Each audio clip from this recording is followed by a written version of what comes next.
अस्सलाम वालेकुम नाज़रीन, मैं हूं रमशा कौर और आप देख रहे हैं प्रोग्राम सिटी एट 10। मेरा आपका साथ होगा सुबह 10 बजे से लेकर 12 बजे तक। और आज शहर में खासी गहमा गहमी है। इंतखाबी मुहिम का भी अब आखिरी रोज़ आ गया है और उसके हवाले से जो इलेक्शन कैंपेन्स हैं उनका भी जिक्र करेंगे। लेकिन एक और बड़ी अच्छी खबर ये है कि गवर्नर हाउस में 1 साला IT कोर्स का आगाज़ कर दिया गया है और इस साल 4.5 लाख तलबा को ऑनलाइन जो IT कोर्सेज हैं वो करवाए जाएंगे। बकिया जो 50,000 तलबा हैं वो गवर्नर हाउस में मुफ्त IT कोर्सेज से इस्तेफादा हासिल कर रहे हैं। हमने देखा कि एक बड़ी ड्राइव हुई थी और जो है वो सिलेक्ट किया गया बच्चों को। उसके बाद जो ये भी कहा गया कि ट्यूटर्स भी बुलवाए गए हैं, आर्टिफिशियल इंटेलिजेंस से रिलेटेड कोर्सेज करवाए जाएंगे। उसके अलावा जो सॉफ्टवेयर रिलेटेड चीज़ें हैं वो सिखाई जाएंगी, वेब डेवलपमेंट वगैरह के कोर्सेज हैं। तो ये तमाम चीज़ों को अब जो है वो गवर्नर हाउस में सिखाया जाएगा। तो बग़ैर छुट्टी के क्लासेस होने जा रही हैं। एक बड़ी लैब बनाई गई है, इस हवाले से भी आपको अपडेट देंगे। उसके अलावा जर्मन कौंसल खाने में जर्मन विंटर बाज़ार का इनेकाद किया गया है और जो मुख्तलिफ स्टॉल्स वगैरह हैं वो लगाए गए हैं। और ये बड़ा अच्छा जो है वो इम्पैक्ट होता है क्योंकि एक से दूसरे की सकाफत को भी देखने का मौका मिलता है, चीज़ों का एक्सचेंज होता है और लोगों को एक एक्टिविटी भी मिल जाती है। तो ये जर्मन कौंसल खाने में ये बाज़ार लगाया गया है जिसके आप फुटेज भी देखते हैं कि जो है वो बलूचिस्तान से भी लोग आए हुए हैं, दीगर जगहों से भी लोग आए हुए हैं, उन्होंने स्टॉल्स लगाए हुए हैं और बड़ा अच्छा जो है वो एक एक्टिविटी और माहौल नज़र आ रहा है। लोग बड़ी तादाद में आए, बच्चों के साथ खाना पीना भी हुआ, एंजॉय कर रहे हैं। इसके अलावा हम सब जानते हैं कि गैस का बहरान तो बहुत ही ज़्यादा बढ़ गया है और जो है वो लकड़ियाँ और LPG का इस्तेमाल बहुत ज़्यादा बढ़ता जा रहा है। इसके अलावा जो 8 फरवरी को होने वाले इलेक्शन की इंतखाबी मुहिम है उसका आज आखिरी रोज़ है। इंतखाबी मुहिम का वक्त आज रात 12 बजे ख़त्म हो जाएगा। अगर जिसने भी खिलाफ वर्जी की उसके खिलाफ कानूनी कार्रवाई अमल में लेकर आई जाएगी। और कल इस हवाले से हमने देखा था कि खासी हमें एक्टिविटी नज़र आई। बिलावल भुट्टो जरदारी साहब ने कल एक बड़ी जो है वो रैली निकाली। तकरीबन 13 घंटे तक उन्होंने कराची की मुख्तलिफ सड़कों पर और शाहराहों पर मुख्तलिफ मकामात पर रुक रुक कर ख़िताब किया। कई जगहों पर वो गए और उसके बाद जो एंड में मलीर, कालाबोर्ड और दाऊद चौरंगी पर आकर उन्होंने अपनी जो रैली है उसको ख़त्म किया। और उसमें उन्होंने जो बातें की उसका भी जिक्र करेंगे कि उन्होंने कहा कि इलेक्शन जीतकर 5 साल में कराची का नक्शा बदल देंगे और मोहब्बत के अपने शहर की खिदमत करेंगे, उनका ये कहना है। और उन्होंने ये भी कहा कि बाकी जो जमातें हैं वो अपने मकसद के लिए इलेक्शन लड़ रही हैं, हम किसी को अपना मैंडेट चुराने नहीं देंगे और हम अगर इलेक्ट होकर आएंगे तो किसी को इस पर काबिज भी नहीं होने देंगे। तो इस तरह की उन्होंने कुछ बातें की हैं और मज़ीद क्या कहा है उसके हवाले से भी आपको बताएंगे। उसके अलावा जो बैलेट पेपर्स की तरसील है उसका काम मुकम्मल कर लिया गया है। तकरीबन 26 करोड़ बैलेट पेपर्स की तरसील हुई है। इलेक्शन कमीशन के मुलाजमीन ने एक महदूद वक्त में अपनी मेहनत और मुनज़्ज़म मनसूबाबंदी के ज़रिए इस अहम जिम्मेदारी की तकमील की है। ये इलेक्शन कमीशन तर्जुमान का ऐसा कहना है। और इसमें मौसम की ख़राबी भी हुई जिसकी वजह से मुश्किलात का सामना करना पड़ा। तमाम चैलेंजेस के बावजूद कमीशन ने वक्त पर जो है वो काम मुकम्मल किया। तो बहरहाल ये जो बैलेट पेपर्स की तरसील का काम है वो तो मुकम्मल हो चुका है क्योंकि अब बिल्कुल करीब ही आ गए हैं इंतखाबात और जैसे ही इंतखाबात का मौसम आता है तो तैयारियां तो यकीनन उसके लिए पूरी करनी ही पड़ती हैं। तो जैसे भी मैंने बिलावल भुट्टो जरदारी साहब का जिक्र किया तो पीपल्स पार्टी खासी अपनी कैंपेन जो है ना वो बहुत तेज़ी से कर रही है, हर तरह से कर रही है। तो इसमें पीपल्स पार्टी ने भी जो है वो लगता है कि आसमान से भी इंतखाबी मुहिम चलाएंगे क्योंकि कहा गया है कि जो पम्फलेट्स हैं उनको हवाई जहाज़ के ज़रिए गिराया जाएगा और गिराए भी जाएंगे।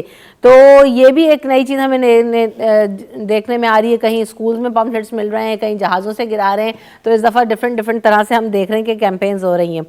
उसके अलावा हमने देखा कि जो सिंध प्रीमियर लीग है उसका फाइनल हुआ और फातेह टीम के लिए बड़ा इनाम रखा गया था। फातेह टीम को 50 लाख रुपए इनामी रकम दी जाएगी कहा गया था और शायकीन के लिए भी पुरकशिश इनामात, लैपटॉप, मोबाइल वगैरह ये था, सब जीत सकेंगे।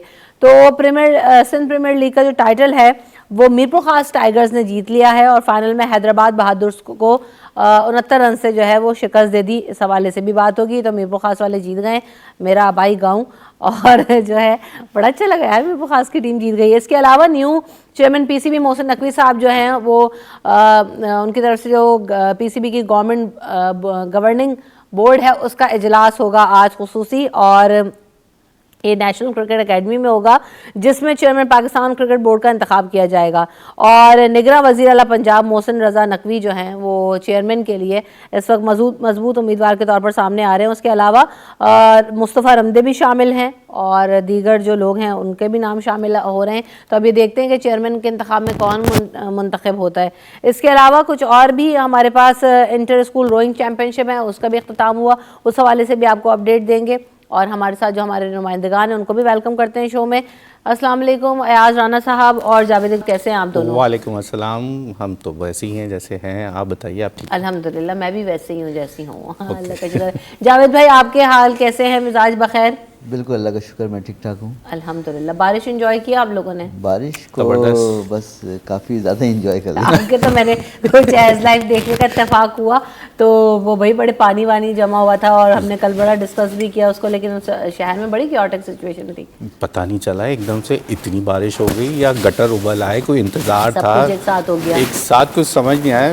एक कुछ इलाकों में ऐसे लग रहे थे जैसे किसी डैम के कोई बंद टूट गए, इतना पानी का प्रेशर मैंने कभी नहीं देखा। खास करके मेरे इलाके में जहाँ मैं रह रहा हूँ मैं खुद परेशान था। हमारा इलाका क्योंकि थोड़ा सा नशेबी भी है, क्योंकि वो हिल पार्क का एरिया जब नीचे आता है तो टीपू सुल्तान रोड पे प्रेशर होता है पानी का, लेकिन इतना प्रेशर नहीं कि गाड़ियाँ एक दूसरे पे उलट गई प्रेशर से, और गाड़ियाँ बह के जो है गलियों से निकल के वो आगे रोड पे जाके बलोच पुल के पास जाके जमा हुई हुई थी।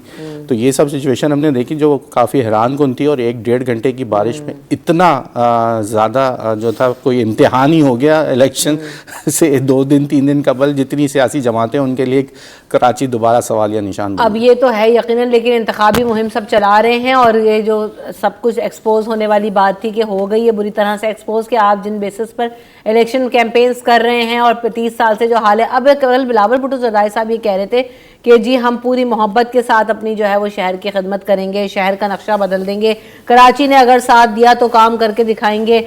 और इस तरह की बातें हुई, पहले भी हुई, लेकिन इतने सालों में बरसा बरस में हमने देखा कि कराची के हालात तो बेहतर नहीं हुआ, बद से बदतर होते जा रहे हैं। कचरा, पानी, सेवरेज का निज़ाम। जावेद भाई, तो ये इलेक्शन कैंपेन्स में बारिश के बाद भी ऐसी बातें कर रहे हैं जहाँ पर शहर में क्या मंजर थे हमने सबने देखा। देखिए बारिश बड़ी गैर मुतवक्का बहुत ज़्यादा हुई, तो इसमें कहीं पानी रुकना मेरे लिए बिल्कुल कोई हैरान कुन नहीं था और ज़्यादा देर रुकना भी हैरान कुन नहीं था। मैं तो उस पर हैरान रहता हूँ जब सेवरेज की लाइनें 2-2, 3-3 दिन, कई दिन तक आप उसको ठीक नहीं करते। तो ये बारिश इतनी ज़्यादा हो गई, वो पानी कैसे ये ठीक करते, कैसे उसको निकालते, तो कोई हैरान कुन नहीं था, ये तो होना था। और क्योंकि आपने सेवरेज की लाइन सिस्टम ठीक नहीं किया हुआ। बहुत जगह शहर में पहले बरसाती नाले होते हैं, जैसे आप अगर जाएँ सर सैयद कॉलेज नाज़माबाद से लेकर नागन चरंगी तक और नागन चरंगी से सुरजानी तक पूरा नॉर्थ कराची में, और यही हाल उस आपका लियाकताबाद या फेडरल वेयर वगैरह में थे। बरसाती नाले थे बहुत बड़े 20-25 साल पहले, और जो उन्होंने कराची के मास्टर प्लान के मुताबिक बनाए थे आज से 40-50 साल पहले वहाँ उस वक्त की इंतज़ामिया ने, लेकिन वो ख़त्म कर दिए गए। बरसाती नाले आपको नहीं मिलेंगे सुरजानी से लेकर ये सर सैयद कॉलेज से लेकर नागन चरंगी तक, नागन चरंगी से वहाँ तक, और इस तरह शहर में बहुत जगह बरसाती नाले ख़त्म कर दिए गए। सेवरेज में ही आपका बरसाती पानी जाना, सेवरेज की लाइनों में, तो वो तो बिल्कुल बर्दाश्त नहीं कर सकता रहा। वो एक लाइन, एक ख़ास कर अगर 12 इंच की लाइन है या डबल कर लें, या पुराने इलाकों में समझ लें 24 इंच की लाइन है, तो वो कैसे अफोर्ड करता आपका इतना ज़्यादा पानी है। दूसरा कि आप रोज़मर्रा की चीज़ों को ठीक नहीं करते, बारिश से इतनी ज़्यादा पानी को आप कैसे ठीक करते हैं। अच्छा, फिर मैं बार बार एक सुन रहा हूँ कि हम ठीक कर देंगे हालात, हमें मौका दें। तो भाई 15 साल से तो आपकी गवर्नमेंट सिंध में पीपल्स पार्टी की है, आपने क्या ठीक कर दिया, क्या कराची को ठीक कर दिया। आप यहाँ के सेवरेज का सिस्टम, सड़कों का सिस्टम, ट्रैफिक का सिस्टम ठीक नहीं कर पाए। आपने यहाँ पे इतने बुरे सिस्टम के तहत आप चीज़ें चला रहे हैं, आप फिर कह रहे हैं हम कर दी। क्या मैं फिर बार बार ये कहता हूँ कि क्या आपको प्राइम मिनिस्टर बनने से क्या सोने की कान निकल आएगी जो आप ठीक कर देंगे सब कुछ? क्या सोने का कोई दरियाफ्त होगी जो दूध की नहरें बहना शुरू आएंगी कि प्राइम मिनिस्टर बस वो जो चाह रहा है वो बन जाए?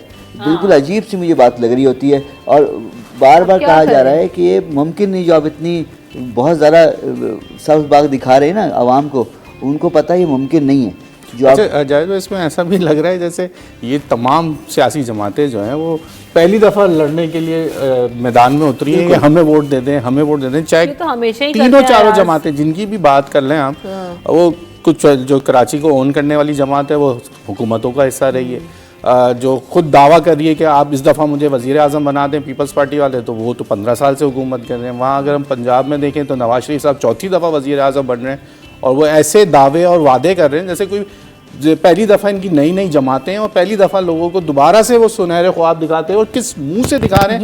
ये एक बड़ा इनके अंदर इनके कॉन्फिडेंस जो है ना इस वक्त सियासत जमातों के जो लीडरान है वो बड़ा हैरान कुन है मेरे लिए। ये बातें, हाँ, डिटाई का कॉन्फिडेंस है और आवाम का कॉन्फिडेंस है। देखें माशाल्लाह अब एक और चीज है अयाज, ये बातें करते हुए तब अच्छे लगते या इलेक्शन कैंपेन में बार बार कह रही हूँ और मैं बार बार कहती भी रहूंगी, उसकी वजह यह है कि ये बातें होती हुई तब अच्छी लगती जब आप 4 साल मुंतखब होने के बाद अपनी इलेक्शन कैंपेन कर रहे होते, एक मोटरवे का जिक्र करते हैं बार बार, उसके अलावा यहाँ पे बस अभी तक वो भी नहीं है। हाँ, अब बात ये है कि आप ये दिखाते जी हमने ये दिया ये दिया ये दिया ये दिया ये दिया और आगे आपके पास ये प्लान्स है, अगर आपको पसंद आया आप मुंतखब करना चाहते हैं तो हमें जरूर करें, वोट दें। से दुनिया भर में आप ये देखें, महातीर मोहम्मद मलेशिया की अगर मिसाल उठा के देख लें, उनकी जो गवर्नमेंट 3 दफा मुंतखब हुए हैं, लेकिन भाई उन्होंने मलेशिया को कहाँ से कहाँ पहुंचा दिया, एशियन टाइगर बना दिया। इंडस्ट्री देखें, चाइना का देखें, रशिया का देखें, आप ये देखें ना कि मुख्तलिफ जो हुकूमतें हैं उनमें प्रेसिडेंट्स चेंज होते रहे और प्राइम मिनिस्टर्स चेंज होते रहे।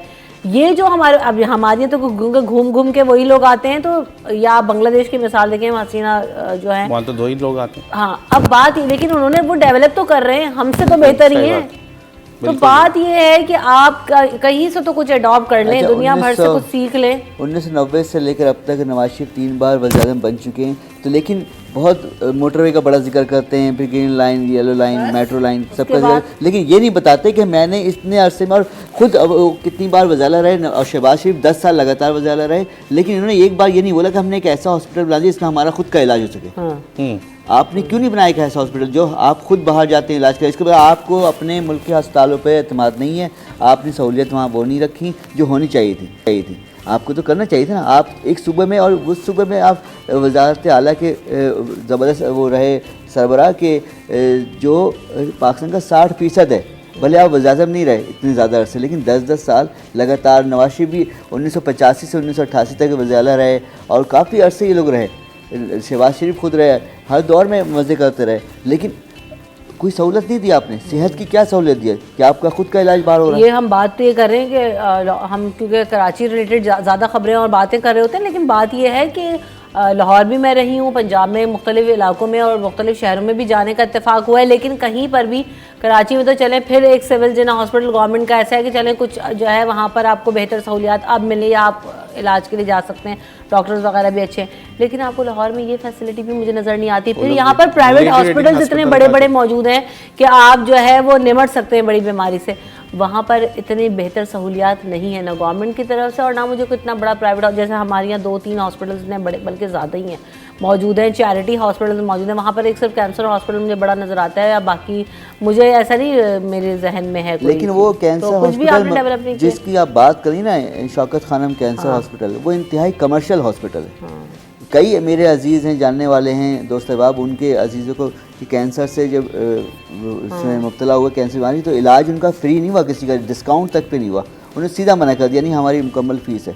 तो ये किसके इलाज वहाँ फ्री होता है? मुझे तो पता ही चला आज तक शौकत खानम हॉस्पिटल लाहौर में इलाज फ्री में होता किसका है? मैंने नहीं सुना कभी किसी जानने वाले, जितने वहाँ अप्लाई किया कभी नहीं हुआ। सिर्फ कराची का हॉस्पिटल है इंडस हॉस्पिटल जो हमेशा फ्री इलाज करता है लोगों का। तो ये पैसा चंदा लेते हैं आवाम से, इलाज आवाम का नहीं होता वहाँ। कल भी हमने कैंसर पे क्योंकि डिस्कशन किया, तो कैंसर फाउंडेशन हॉस्पिटल से भी डॉक्टर्स आए हुए थे, वहाँ पर भी उन्होंने बताया कि जो 70% तक जो लोग हैं उनको हम फंड कर देते हैं, वेलफेयर हॉस्पिटल है यहाँ पे। खैर कराची में इस मामले में जो, अगर मैं गवर्नमेंट की तो बात नहीं करी, लेकिन वैसे प्राइवेटली या वेलफेयर हॉस्पिटल्स वगैरह की सूरत हाल फिर भी बहुत बेहतर है। पंजाब में आपको ये सहूलत भी नज़र नहीं आती। तो बात वही है कि सेहत, तालीम, इन चीज़ों के बारे में तो इन इलेक्शंस में हमने फिर वही वाली बात है कि मैं तो शायद बातों में भी नहीं सुना, बस बात वही इक़्तिदार में आ जाएंगे बहुत बेहतर हो जाएगा, सब्ज़ बाग, how you gonna do it, ये कोई नहीं बता रहा। ब्रेक ले लेते हैं, ब्रेक के बाद हाजिर हो।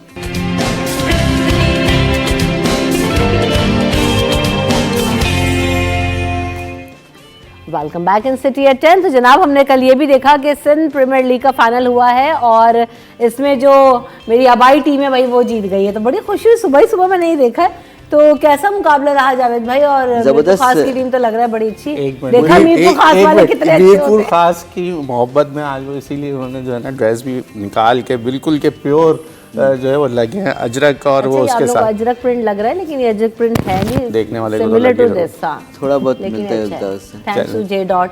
तो वो बेचारे चले जो है ना, आप हम अच्छे जब अच्छे आते हैं कपड़े उनके वो डिजाइन। याद आ जाते हैं। वैसे आप याद दिलाते हैं, अयाज अभी भी आते हैं, अच्छा मार्केटिंग कर लेता है ये बंदा, इसको रखो मार्केटिंग में। एक और रोल असाइन कर दिया अयाज को। तो ये अच्छा वो फाइनल हुआ कल टूर्नामेंट में पूरे में जो बड़ा ज़बरदस्त खेली हैदराबाद बहादुर से, लेकिन कल टॉस जीत के मीरपुर खास टाइगर ने पहले बैटिंग की और 175 रन बनाए 7 विकेटों पर, और जवाब में 96 रन पर जो है हैदराबाद बहादुर की टीम फारिग हो गई, यानी आउट हो गई, और वो 69 रन से ये मैच हार गई। और एक जो है ज़बरदस्त किस्म का फाइनल था, लेकिन यकतरफा रहा। और हैरान कुन बात है, कल पूरे टूर्नामेंट में इतने तमाशाई नहीं आए थे। कल तो समझिए आप 6 से 7 इंक्लूजर फुल थे, क्योंकि कल एक ख़ास ऐलान किया गया था परसों 2-4 दिन पहले से कि शायकीन के लिए लक्की ड्रॉ होगा, मोटरसाइकिल, मोबाइल और लैपटॉप मिलेंगे, और गवर्नर सिंध की जानिब से कामरान खान तसूरी की जानिब से ऐलान किया गया था। कल वो उनके सबके शनाख्ती कार्ड जो है कॉपी ली गई, और फिर लक्की ड्रॉ के लिए फिर बाकायदा दिए भी गए उनको। वाह, तो ये पहली बार हुआ। देखें ये तरीका है, अगर स्टेडियम खाली जा रहे हैं, देखें पब्लिक भी ये खास फील करती है कि हम क्यों जाएं, अपना टाइम क्यों दें बिला वजह।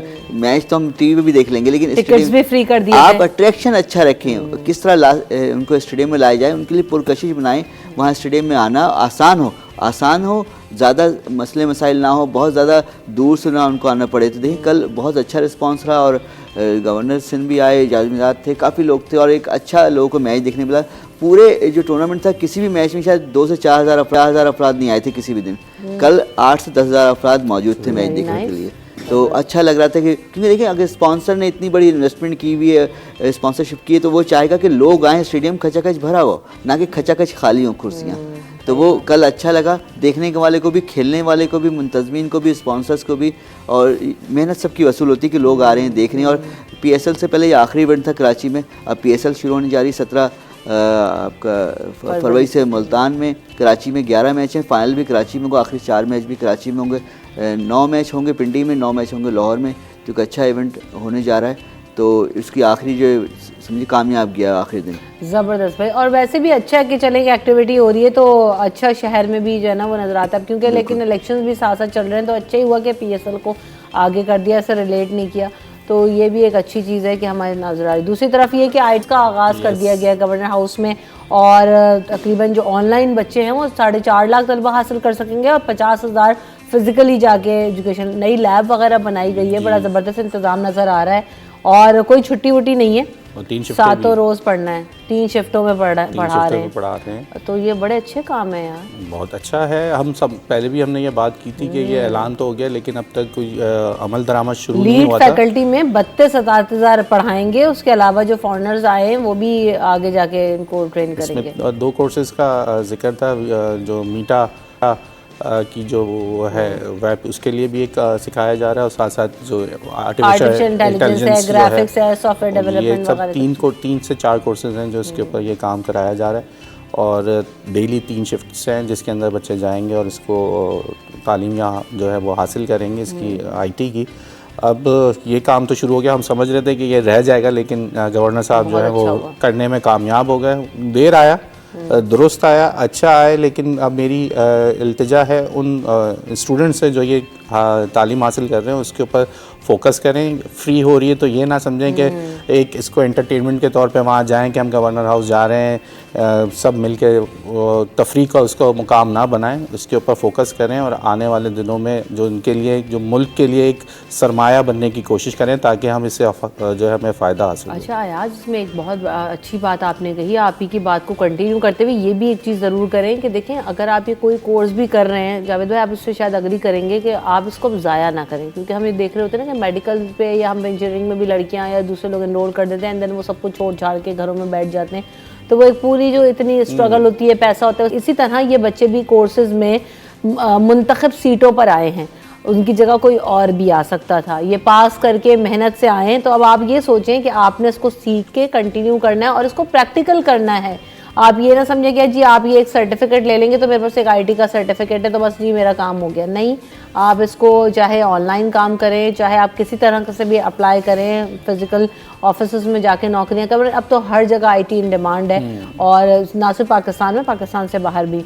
तो इन चीज़ों को सीख कर और प्रैक्टिकली फील्ड में आना ये फोकस होना चाहिए बच्चों का, बिल्कुल, ये ताकि देखिए- क्योंकि जब हम इंटरनेशनल रेमिटेंसेस की या हम जो डॉलर्स मुल्क में लाने की बात करते हैं तो खाली रेमिटेंसेस के थ्रू नहीं, अब तो ये आईटी सेक्टर बहुत बड़ी इंडस्ट्री बन गई जिसके थ्रू डॉलर्स जो है वो पाकिस्तान में आ रहे हैं। 2 अरब डॉलर्स हम इसमें इंपोर्ट करते हैं, लेकिन हम चाहते हैं कि इसके ऊपर ज़्यादा से ज़्यादा जो पिछली बिल्कुल जो ऐसे ही। आईटी थी, जो एमक्यूएम के जो मिनिस्टर थे, उन्होंने जो हदफ रखा था वो 12 अरब डॉलर का उन्होंने कहा कि हम इसको लेके जाना चाहते हैं कि आईटी से जो है हमें इस तरह, क्योंकि ये बहुत जल्दी और आज 6 महीने capacity के है अंदर हमारी 6-8 महीने के अंदर इसके अंदर आप जो है ना एक मैन पावर डेवलप करने के बाद कोई आपने इंडस्ट्री नहीं लगानी, आपने कोई बड़ा इन्वेस्टमेंट नहीं करनी, इसमें आपका ह्यूमन रिसोर्सेज आपके पास मौजूद है, आपने ऑनलाइन काम लिया, चीज़ें रखी और फटाफट ज़रा मुबादला किया जो है ना आपका आना शुरू हो जाएगा, जो ऐसा ही अगर है। लाना चाहते हैं तो ये इसके ऊपर फोकस करें। अब उनको चाहिए कि ये बच्चे बहुत बड़ी इनकी कंधों पे जिम्मेदारी आने वाले दिनों बच्चे में इसको हो ओन सकती करें इस वक्त,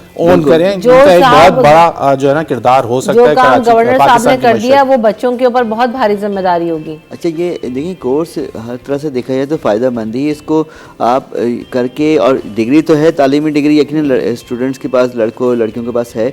अब ये कोर्स करेंगे तो उनकी अहलियत में इजाफा होगा, मज़ीद वो दूसरे मुल्क में भी अप्लाई कर सकेंगे इससे बाहर मुल्कों में, और वहीं आप जाके जॉब करेंगे, वहाँ से आप अपने मुल्क के लिए पैसे भेजेंगे तो वो भी फ़ायदेमंद है। अच्छा, फिर आपको बताऊँ कि अभी कुछ साल पहले जो है जापान ने सॉफ्टवेयर में 25,000 जॉब निकाली, तो 25,000 में से अक्सरियत जो इंडियन ने वहाँ जॉब हासिल की, बिल्कुल तो ऐसे। सॉफ्टवेयर में, आईटी में। तो हमारे लोग नहीं जा पाए, हमारे एक तो हमारे सफ़ात खाना भी काम करने का उसका अंदाज़ बहुत ही रवायती है, तो वो उसने तेज़ी नहीं दिखा पाए।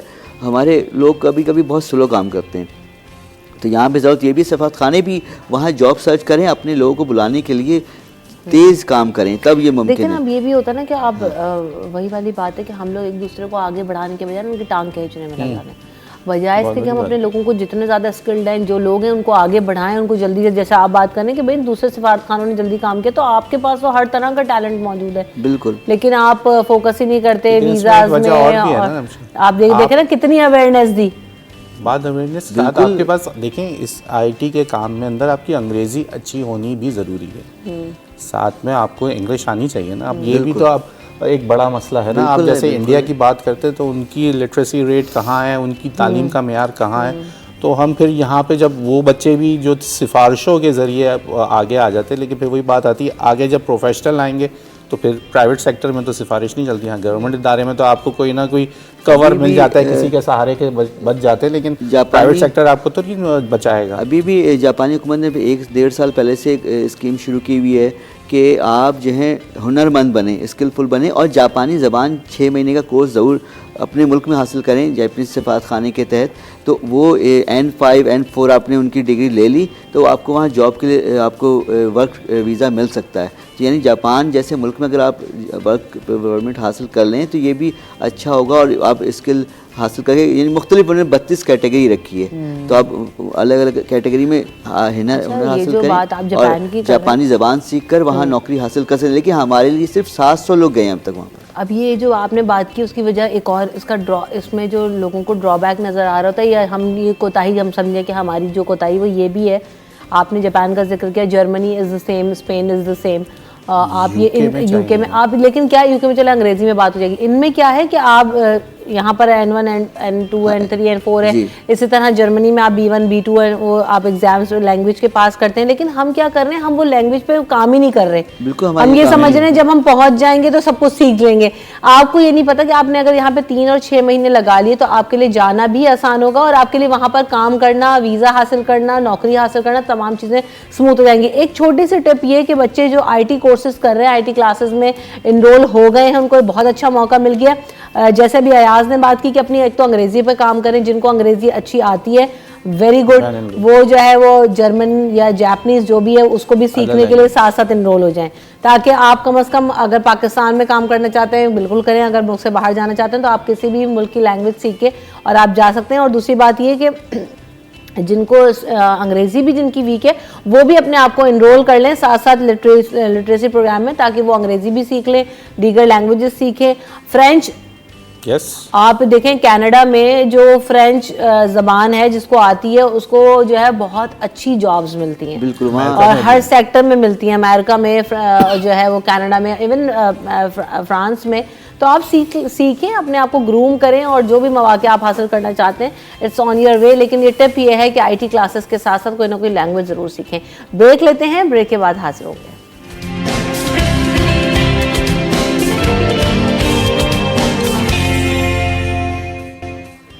सिटी एट 10 में आपको एक बार फिर कहेंगे खुशामदीद। और PCB के नए चेयरमैन का इंतखाब भी होने वाला है, तो जैसे कि हमारे बॉस अब चेयरमैन PCB बनने वाले हैं और आज वो मजबूत उम्मीदवार हैं। मुस्तफ़ा रमदे साहब एक हैं और एक ये, दो में से एक बनना, और कभी इम्कान है कि हमारे बॉस मोहसिन रज़ा साहब भी जो है चेयरमैन PCB बनेगा। वो बड़ी कामयाबी से पंजाब को चला रहे हैं, निगरान वज़ीर-ए-आला हैं पंजाब के वो।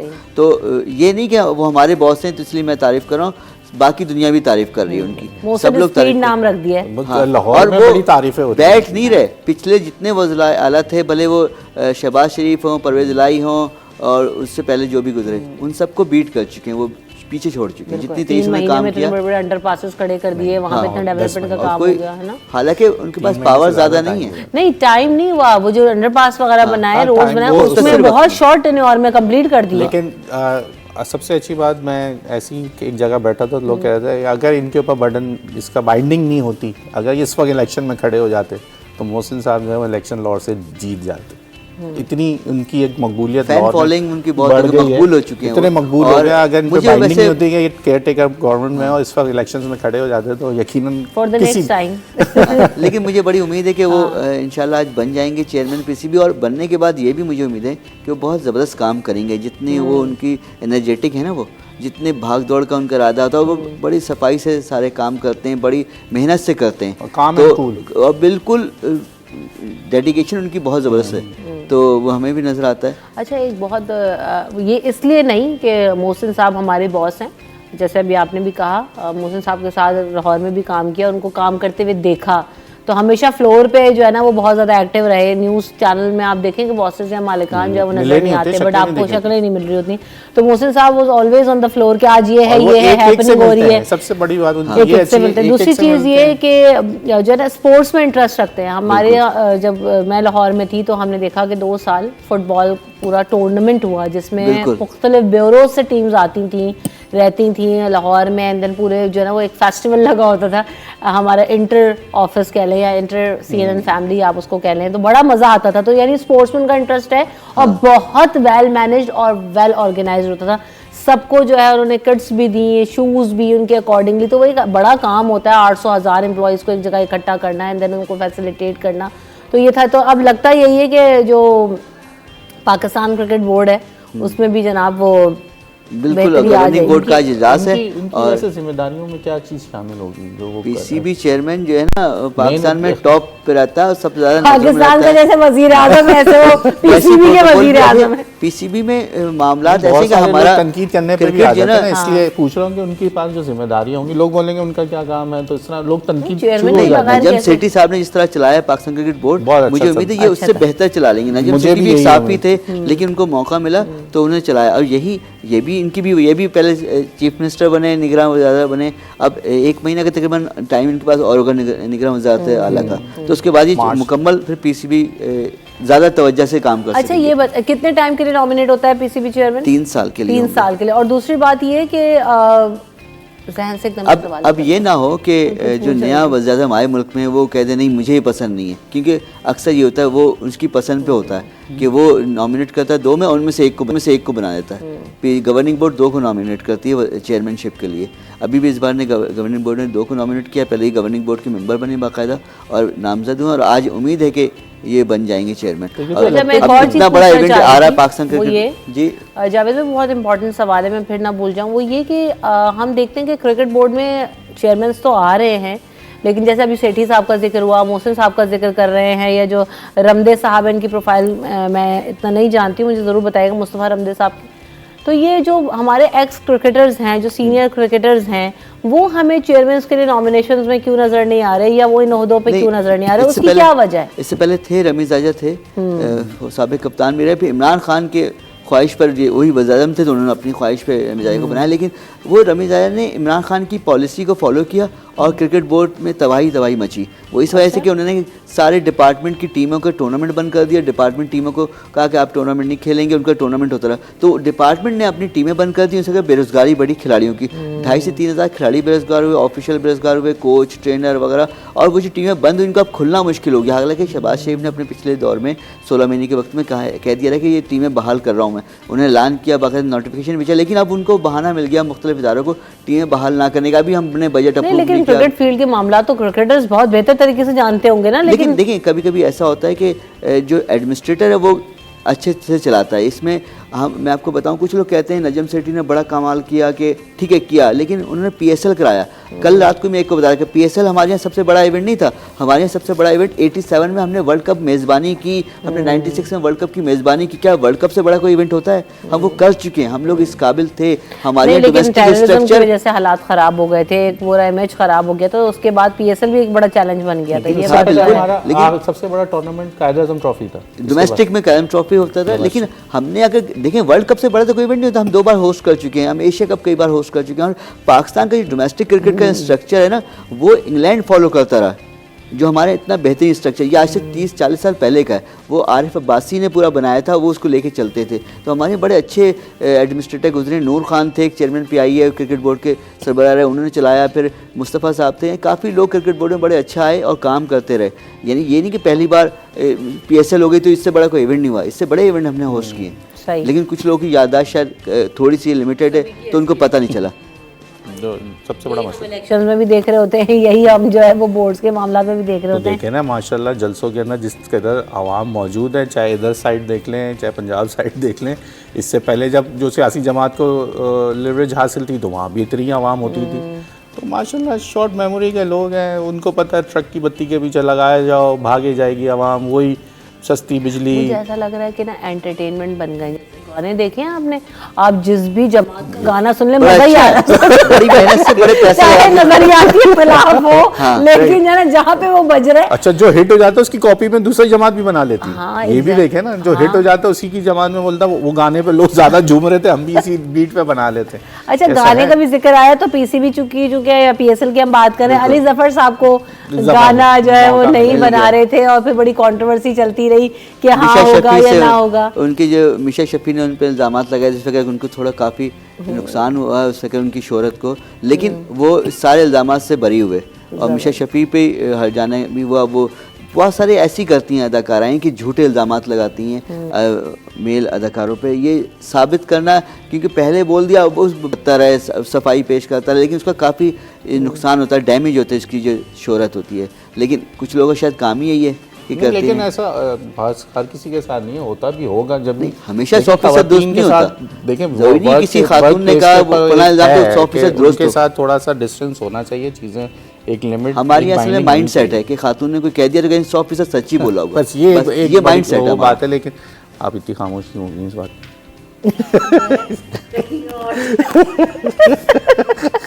आई नो सर, मैं जो है ना किसी और के केस में इस वक्त रिलेट करने लगी, क्योंकि अभी जो है ना हम ये देख रहे हैं कि हमारी एंकर बरादरी में भी एक जो एलिगेशंस का मामला है वो बहुत ज़्यादा चल रहा है, अशफाक सत्ती और उनकी वाइफ का। तो I want to discuss it, क्योंकि अभी उसमें बहुत सारी कंट्रोवर्शियल चीज़ें आ रही हैं, तो मैंने उसको ऑलरेडी डिस्कस नहीं किया। और ना करना से भी आती हैं, आपको पता है इस्लामाबाद रीजन से PTV में भी अक्सर बहुत केसेस हमारे सामने आते रहे हैं। पिछले दौर में लोगों ने बड़े बड़े केसेस नाम सामने आए।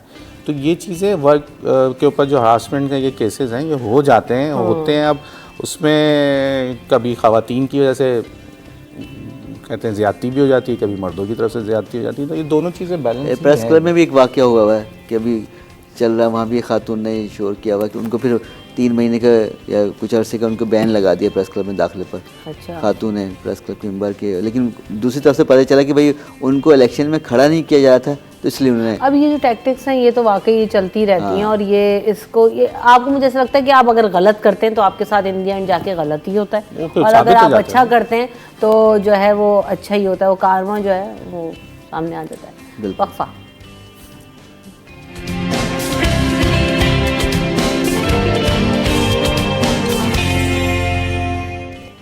Welcome back in the show. तो जनाब हम साथ साथ इलेक्शन की भी चूँकि बात करते रहते हैं, तो इंतखाबी मुहिम के लिए जहाज़ भी इस्तेमाल हो रहे हैं, स्कूल की डायरीज इस्तेमाल हो रही हैं, वहाँ पम्फलेट ढक के लेके जा रहे हैं। और अभी ये भी कहा गया है कि पीपल्स पार्टी जहाज़ के थ्रू पम्फलेट्स बांटेगी। नहीं, कल बांटे गए हैं, कह रहे हैं कि लियारी के अंदर फेंके गए थे। जब अभी और भी इलाकों में प्लान वो तो अब प्लान शुरू हो गया है। वैसे जहाज़ यहाँ से मिल जाता है आपको, एक दिन की ट्रेनिंग भी दे रहे हैं यहाँ पे। एक प्राइवेट इदारा है चलाने की जी, आपको 2 लोगों को वो 25,000 रुपये लेते हैं और कहते हैं आपको जो वो छोटा जहाज नहीं होता, जो ट्रेनिंग वाला जो होता है, फोकर नहीं, फोकर से छोटा होता है, वो क्या बोलते हैं उसको, उस जहाज़ के ऊपर जिससे ये अभी फ्लायर्स फेंके जाएंगे, तो वो जहाज़ के ऊपर वैसे भी मिल जाता है। तो 25-50,000 रुपये लगा दें, लाख रुपए ले लिए होंगे उनसे 1 घंटे की उड़ान। जितने खर्च सियासी जमातों ने इलेक्शन पे किए, इंतखाबी मुहिम पर, इतना आवाम पे, अपनी इनकी गली मोहल्लों पे करे, काफ़ी थोड़ा बदलाव आया था। अच्छा, इनसे पहले आपको पता है ये खबर कहाँ से आई थी? सबसे पहले मीरपुर खास के अंदर इस्तेमाल हुआ, इससे पहले पंजाब में इस्तेमाल हुआ, इसी इलेक्शंस के अंदर। इनका बस नहीं चले, नोट भी लुटाएं कि भाई वोट दो हमें, नोट ले लो, वोट दे मूवी दो। थी उसमें इस तरह की टैक्टिक्स इस्तेमाल की गई थी कि वो जो है ना वो पैसे उड़ाते हैं और अपने फेवर में जो है वो चीज़ें वो करते हैं। वो खैर वो दूसरा स्टोरी थी, वो इलेक्शंस नहीं थे, लेकिन अपना इमेज जो है वो पॉजिटिव इमेज बिल्ड करने के लिए सारे चोर ही ऐसे काम कर रहे थे। वो भी चोरी थे, बैंक से चोरी करके वो पैसे उड़ाते हैं, ट्रक खोल देते हैं। पैसे खर्च ये तो किस तरह किसी भी कीमत पे इलेक्शन जीतना चाह रहे हैं। इलेक्शन में किसी भी कोई भी कीमत हो, जितनी ज़्यादा। अब जब इलेक्शन हो जाएंगे, आप देखिए आज़ाद उम्मीदवार को खरीदने के लिए जो भाग दौड़ होगी, जो जहाज़ इधर से उधर जाएगा तेज़ी से। पिछले दौर में ये जहाज़ जा रहा था, जहाज़ टैक्सी बन गया था, अभी भी मुझे लग रहा है यही होगा। अब दो दिन बाद इलेक्शन है। हाँ, बस अब आज रात 12 बजे से कैंपेन भी खत्म हो जाएगी। हाँ, जो कुछ है आज का दिन है, आखिरी दिन, जिसके अंदर आज प्रेस कॉन्फ्रेंसेस होंगी, सारी पार्टियों के आखिरी लोग जो मुहिम है, बिल्कुल एमकेएम 5 स्टार पे कर रही है बड़ा अपना पावर शो। पावर शो है आज एमकेएम जो सेंट्रल आज उसी तरीके से वो जो महाजिर कौमी मूवमेंट है वो भी बाहर है, आज उनकी भी रैली है। उसके बाद एक बड़ा जलसा उन्होंने कायदे उनके मज़ार पर रखा और एक अहम ऐलान करने जा रहे हैं, वो भी आज देखते हैं। ऐलान क्या होगा ये भी देखना है। कुछ लोग कह रहे हैं कि बहुत सारी का भी है और कुछ कह रहे हैं आवाज़ें आनी शुरू हो गई हैं जिसका इंतज़ार था, तो वो समझ नहीं आ रहा वो कैसे आवाज़ आ जाएगी। तो ये तशवीश तो पतंग वालों को ज़्यादा हो जाएगी कि ये सब इतनी ज़्यादा एक्टिविटी एक दिन पहले अगर हो रही है शहर के अंदर, तो सब के लिए जो है वो इस वक्त अलार्म, क्योंकि फिर वो कोई कैंपेन भी नहीं कर सकेंगे, सिर्फ अब अंदर ही अंदर अब बंद दरवाज़ों में बैठ के इनकी मीटिंग्स ही होंगी, ओपनली तो सामने नहीं आ सकते।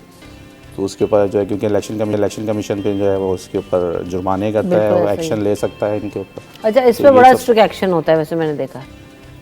किसी से ऊपर ये अगर ये क्या करते 10 यही होता है, पैसे चार्जेस लगा देते हैं और क्या करते हैं, लेकिन नहीं करते ना, नहीं कोई खास एक्शन भी नहीं होता। अब देखिए ना, सबको पता है कितने सारे चेयरमैन खड़े हुए हैं, जो बल्दियाती चेयरमैन है, यूसी चेयरमैन है टाउन के, वो भी इलेक्शन में हिस्सा ले रहे हैं, अपनी वसाइल भी सरकारी इस्तेमाल कर रहे हैं, लेकिन अमली तौर पे कोई एक्शन क्या, उससे एक लेटर भेज दिया, नोटिस भेज दिया, अमली तौर पे क्या हुआ? किसी को आपने विड्रॉ किया, किसी को इख्तियार से महरूम किया, नहीं किया, ऐसी लगता है सिर्फ बस रस्मी कार्रवाई हो रही होती है। अच्छा चलें, सही, अब देखते हैं ना, आज ख़त्म हो जाते हैं, उसको इलेक्शंस पे फोकस करना है कि क्या होगा। वैसे बड़ी एक्साइटमेंट भी होती है सोच सके कि क्या होने जा रहा है। अच्छा, इलेक्शन कमीशन ने ये भी बोला है कि रात 2 बजे तक जो है ना सारे रिजल्ट्स आ जाएंगे। इलेक्शन कमीशन ने ये बात वाज़ेह की है। मीडिया वाले से पहले देना शुरू कर देते हैं। नहीं, मीडिया वाले तो देखें हम 6 बजे के बाद तो हमारे पास भी गैर सरकारी बम्पर चलते रहेंगे, वो तो चलने हैं ना, देखो वो तो हम काम करने उतरेंगे, 6 बजे के बाद तो ऑफिशियली आप दे सकते हैं गैर रत्मी नताइज। तो वो तो एक बाइंडिंग हमारा काम है, ये तो हम देंगे ना लोगों को, जो पोलिंग स्टेशन के रिजल्ट्स मान रहे हैं आपके, हम होंगे फील्ड पे, हम इतनी मेहनत कर रहे हैं, पिछले 1 हफ्ते से आपने आगे पानी फेर दिया। नहीं, जावेद भाई नहीं कर रहे कि आप क्या बताना चाह रहे हैं? जावेद भाई काम नहीं कर रहे? नहीं, अदालत ने उसमें कई बार मना भी किया इस हवाले से कि फौरन रिजल्ट ना दे, हमसे पहले ना जाओ, इतना आगे ना बढ़ो, हल्का हाथ रखो। अच्छा, इंटर स्कूल रोइंग चैंपियनशिप का भी इख्तिताम हो गया, वेरी क्विकली इसके बारे में भी बताएं, कौन जीता और कैसी रही? कराची बोट क्लब में बिल्कुल ये साहिल के साथ है, कराची में नेटी पुल के करीब, वहाँ बहुत ज़बरदस्त उन्होंने ट्रैक बनाया हुआ है समुंदर पे, और वहाँ रेस होती है, रोइंग की किश्ती रानी के मुकाबले होते हैं, और इसमें कुछ 30 से ज़्यादा स्कूलों ने, कॉलेजों ने हिस्सा लिया, और 5 से ज़्यादा खिलाड़ी थे, लड़के लड़कियां, तो बड़ा ज़बरदस्त एक इवेंट होता है। जिसमें खिलाड़ी तो बड़े जोशो खरोश से हिस्सा लेते हैं। 3 दिन चले हैं मुकाबले। बाकायदा हमारे यहाँ जो कराची में सफ़ीर होते हैं मुख्तलिफ मुल्कों के सफारतकार हैं, वो भी आते हैं इसको देखने और ओपनिंग क्लोजिंग में शिरकत करते हैं और बड़ा सपोर्ट भी करते हैं वो लोग। तो ये और इसमें जो लड़कियां अच्छे होते हैं उनको फिर मौका मिलता है इंटरनेशनल लेवल पे खेलने का। वो पाकिस्तान से बाहर जाके भी खेलते हैं। अच्छा वाटर स्पोर्ट्स है। देखें अभी बारिश हुई, इतनी बारिश के दौरान खेल जारी था। वाटर स्पोर्ट्स ही हो सकता है बारिश, तो वो लोग कहते हैं यार बारिश हो रही है आप कहाँ जाए, मैं कहा फिर वहाँ वाटर स्पोर्ट्स हो रहा है। तो वाटर स्पोर्ट्स का एक गुड थिंग ये है कि वो बारिश में भी चलता रहता है, तो अच्छा इवेंट होता है, कलरफुल और बड़ा एंजॉय करते हैं। लेकिन अपने जायद भाई काफ़ी अर्से से मैंने भी देखे हैं, जाके भी देखे, लेकिन हम वो वैसे खिलाड़ी इसमें से निकल के देखिए बहुत एक्सपेंसिव खेल है ये। लेकिन इसमें जो लोग हैं वो स्कूल है ना, CS स्कूल है, उसने जीता है। सेकंड कराची ग्रामर स्कूल आई और आपका निक्सर कॉलेज है वो हमारी कितनी एक्टिविटीज इस तरह की हो रही होती है।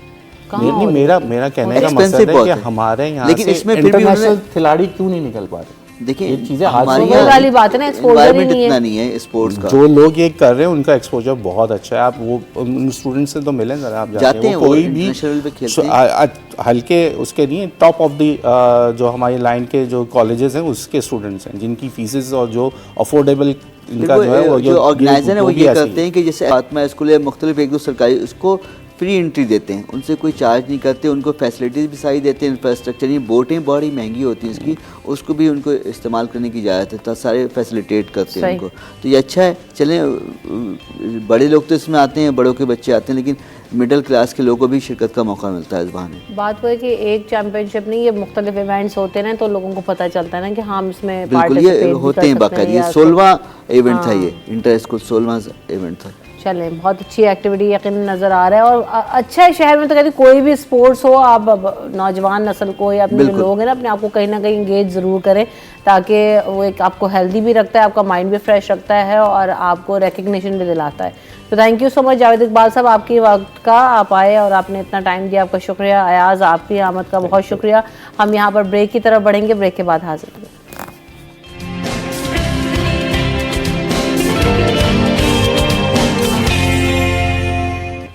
Welcome back in city at 10। तो आज हम बात करेंगे इंटरनेट सेफर डे जो है वो मनाया जा रहा है आज के दिन, और इसका मकसद क्या है। और यकीनन मकसद तो बहुत ही बड़ा है, लेकिन अगर हम उसको समझ जाएं कि वाकई जो इंटरनेट है या मोबाइल फ़ोन है उसको हमने इस्तेमाल किस तरह से करना है, ये हम सबकी ज़िंदगियों में आसानी लेकर आया है और इसने हमारी ज़िंदगी को बहुत सहल और स्मूथ कर दिया है।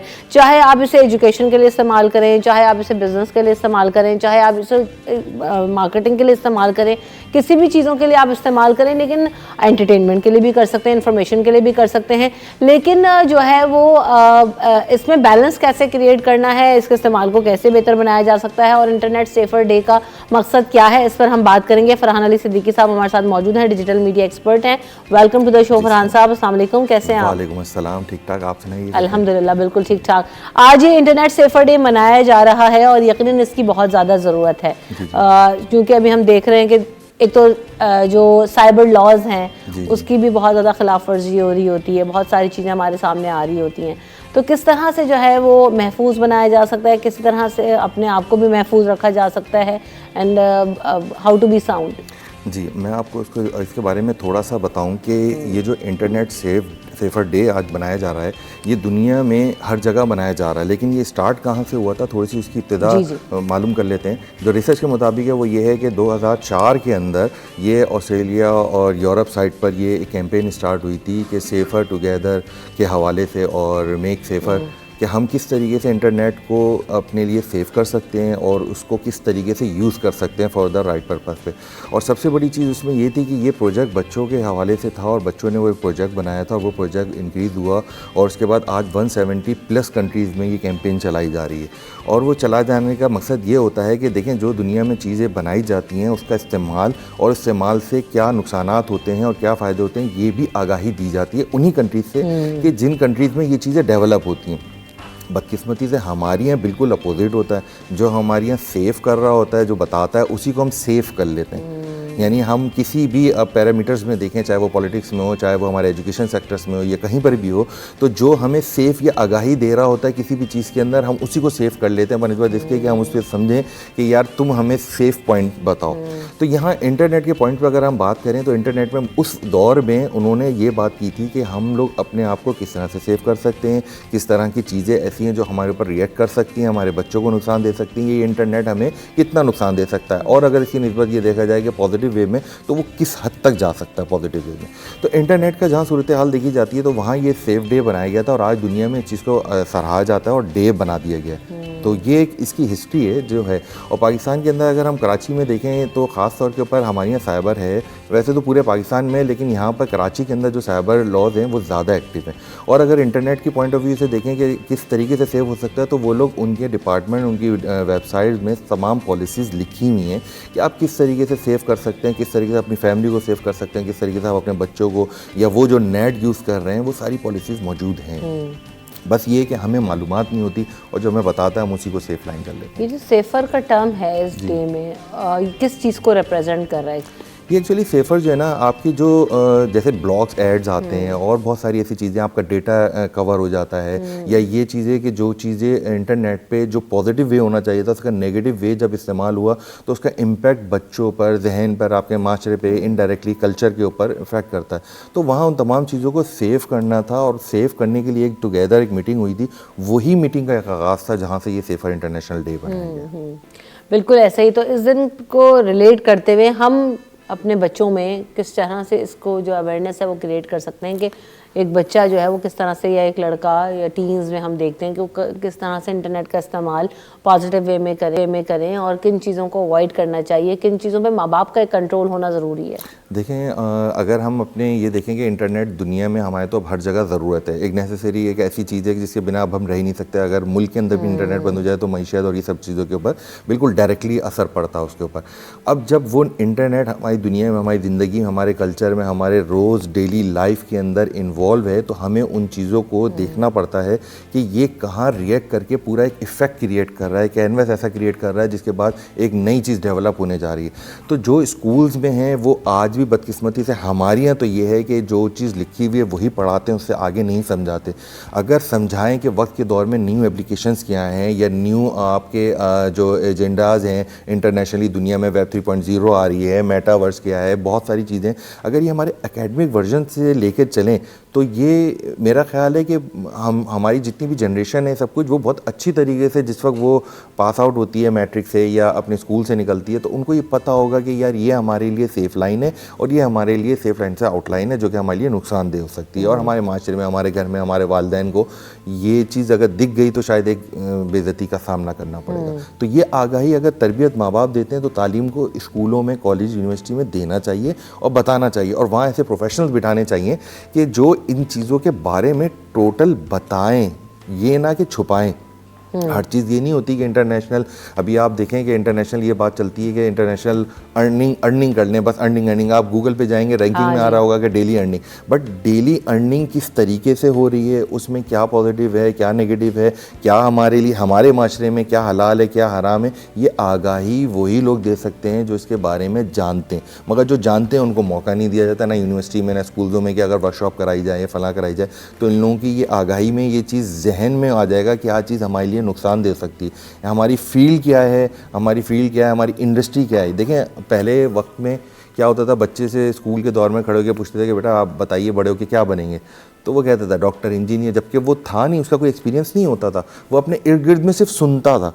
आज अगर आप पूछेंगे कि बड़े हो के आप क्या बनोगे, वो कहेगा मैं यूट्यूबर बनूंगा, मैं टिकटॉकर बनूंगा, मैं सोशल एक्टिविटीज़ बनूंगा कैसे, वो खुद प्रैक्टिस कर रहा है। उसमें सही क्या है, गलत क्या है, वो खुद ही अपने अंदर पॉलिश हो रहा है, उसको पता ही नहीं है। हाँ, दुनिया जब उसको रिएक्ट करती है, चाहे वो सही तो सही हो जाता है और गलत होता है तो गलत हो जाता है। बिल्कुल ऐसे। अब बात ये भी है ना, देखें जो बात आपने एजुकेशन की है, हम इंटरनेट सेफर डे, आप देखें कि दुनिया भर में हमारे यहाँ भी निकले, आरफा करीम के हमारे सामने मिसाल मौजूद हैं, यंगेस्ट माइक्रोसॉफ्ट डेवलपर, और उसके बाद भी बहुत सारे बच्चे ऐसे आए जिन्होंने इंटरनेट की दुनिया में या आईटी सेक्टर में तबाही मचाई। गेम डेवलपर्स हैं, एप्लीकेशन डेवलपर्स हैं, बच्चे एनिमेटर मैंने देखे हैं, छोटे छोटे बच्चे, मेरे ख्याल से उनकी उम्र का जो ब्रैकेट है वो 10 से 12 साल और 14 साल के एनिमेटर्स हैं जो कि जो है वो कर रहे हैं, एनिमेशन डेवलपर्स हैं, मोबाइल एप्लीकेशंस बना रहे हैं, दुनिया में सब काम कर तो रहे हैं। अब वही वाली बात है कि आप लाइन क्या देते हैं। अच्छा, मुझे आपकी ये वाली बात मैं अक्सर शोज़ में भी करती हूँ, लेकिन ये हमें वाकई अब अपनी जो एजुकेशन का मॉडल है उसको भी रिफॉर्म करना होगा। स्कूल्स में कुछ जगहों पे हम देख रहे हैं रोबोटिक्स सिखा रहे हैं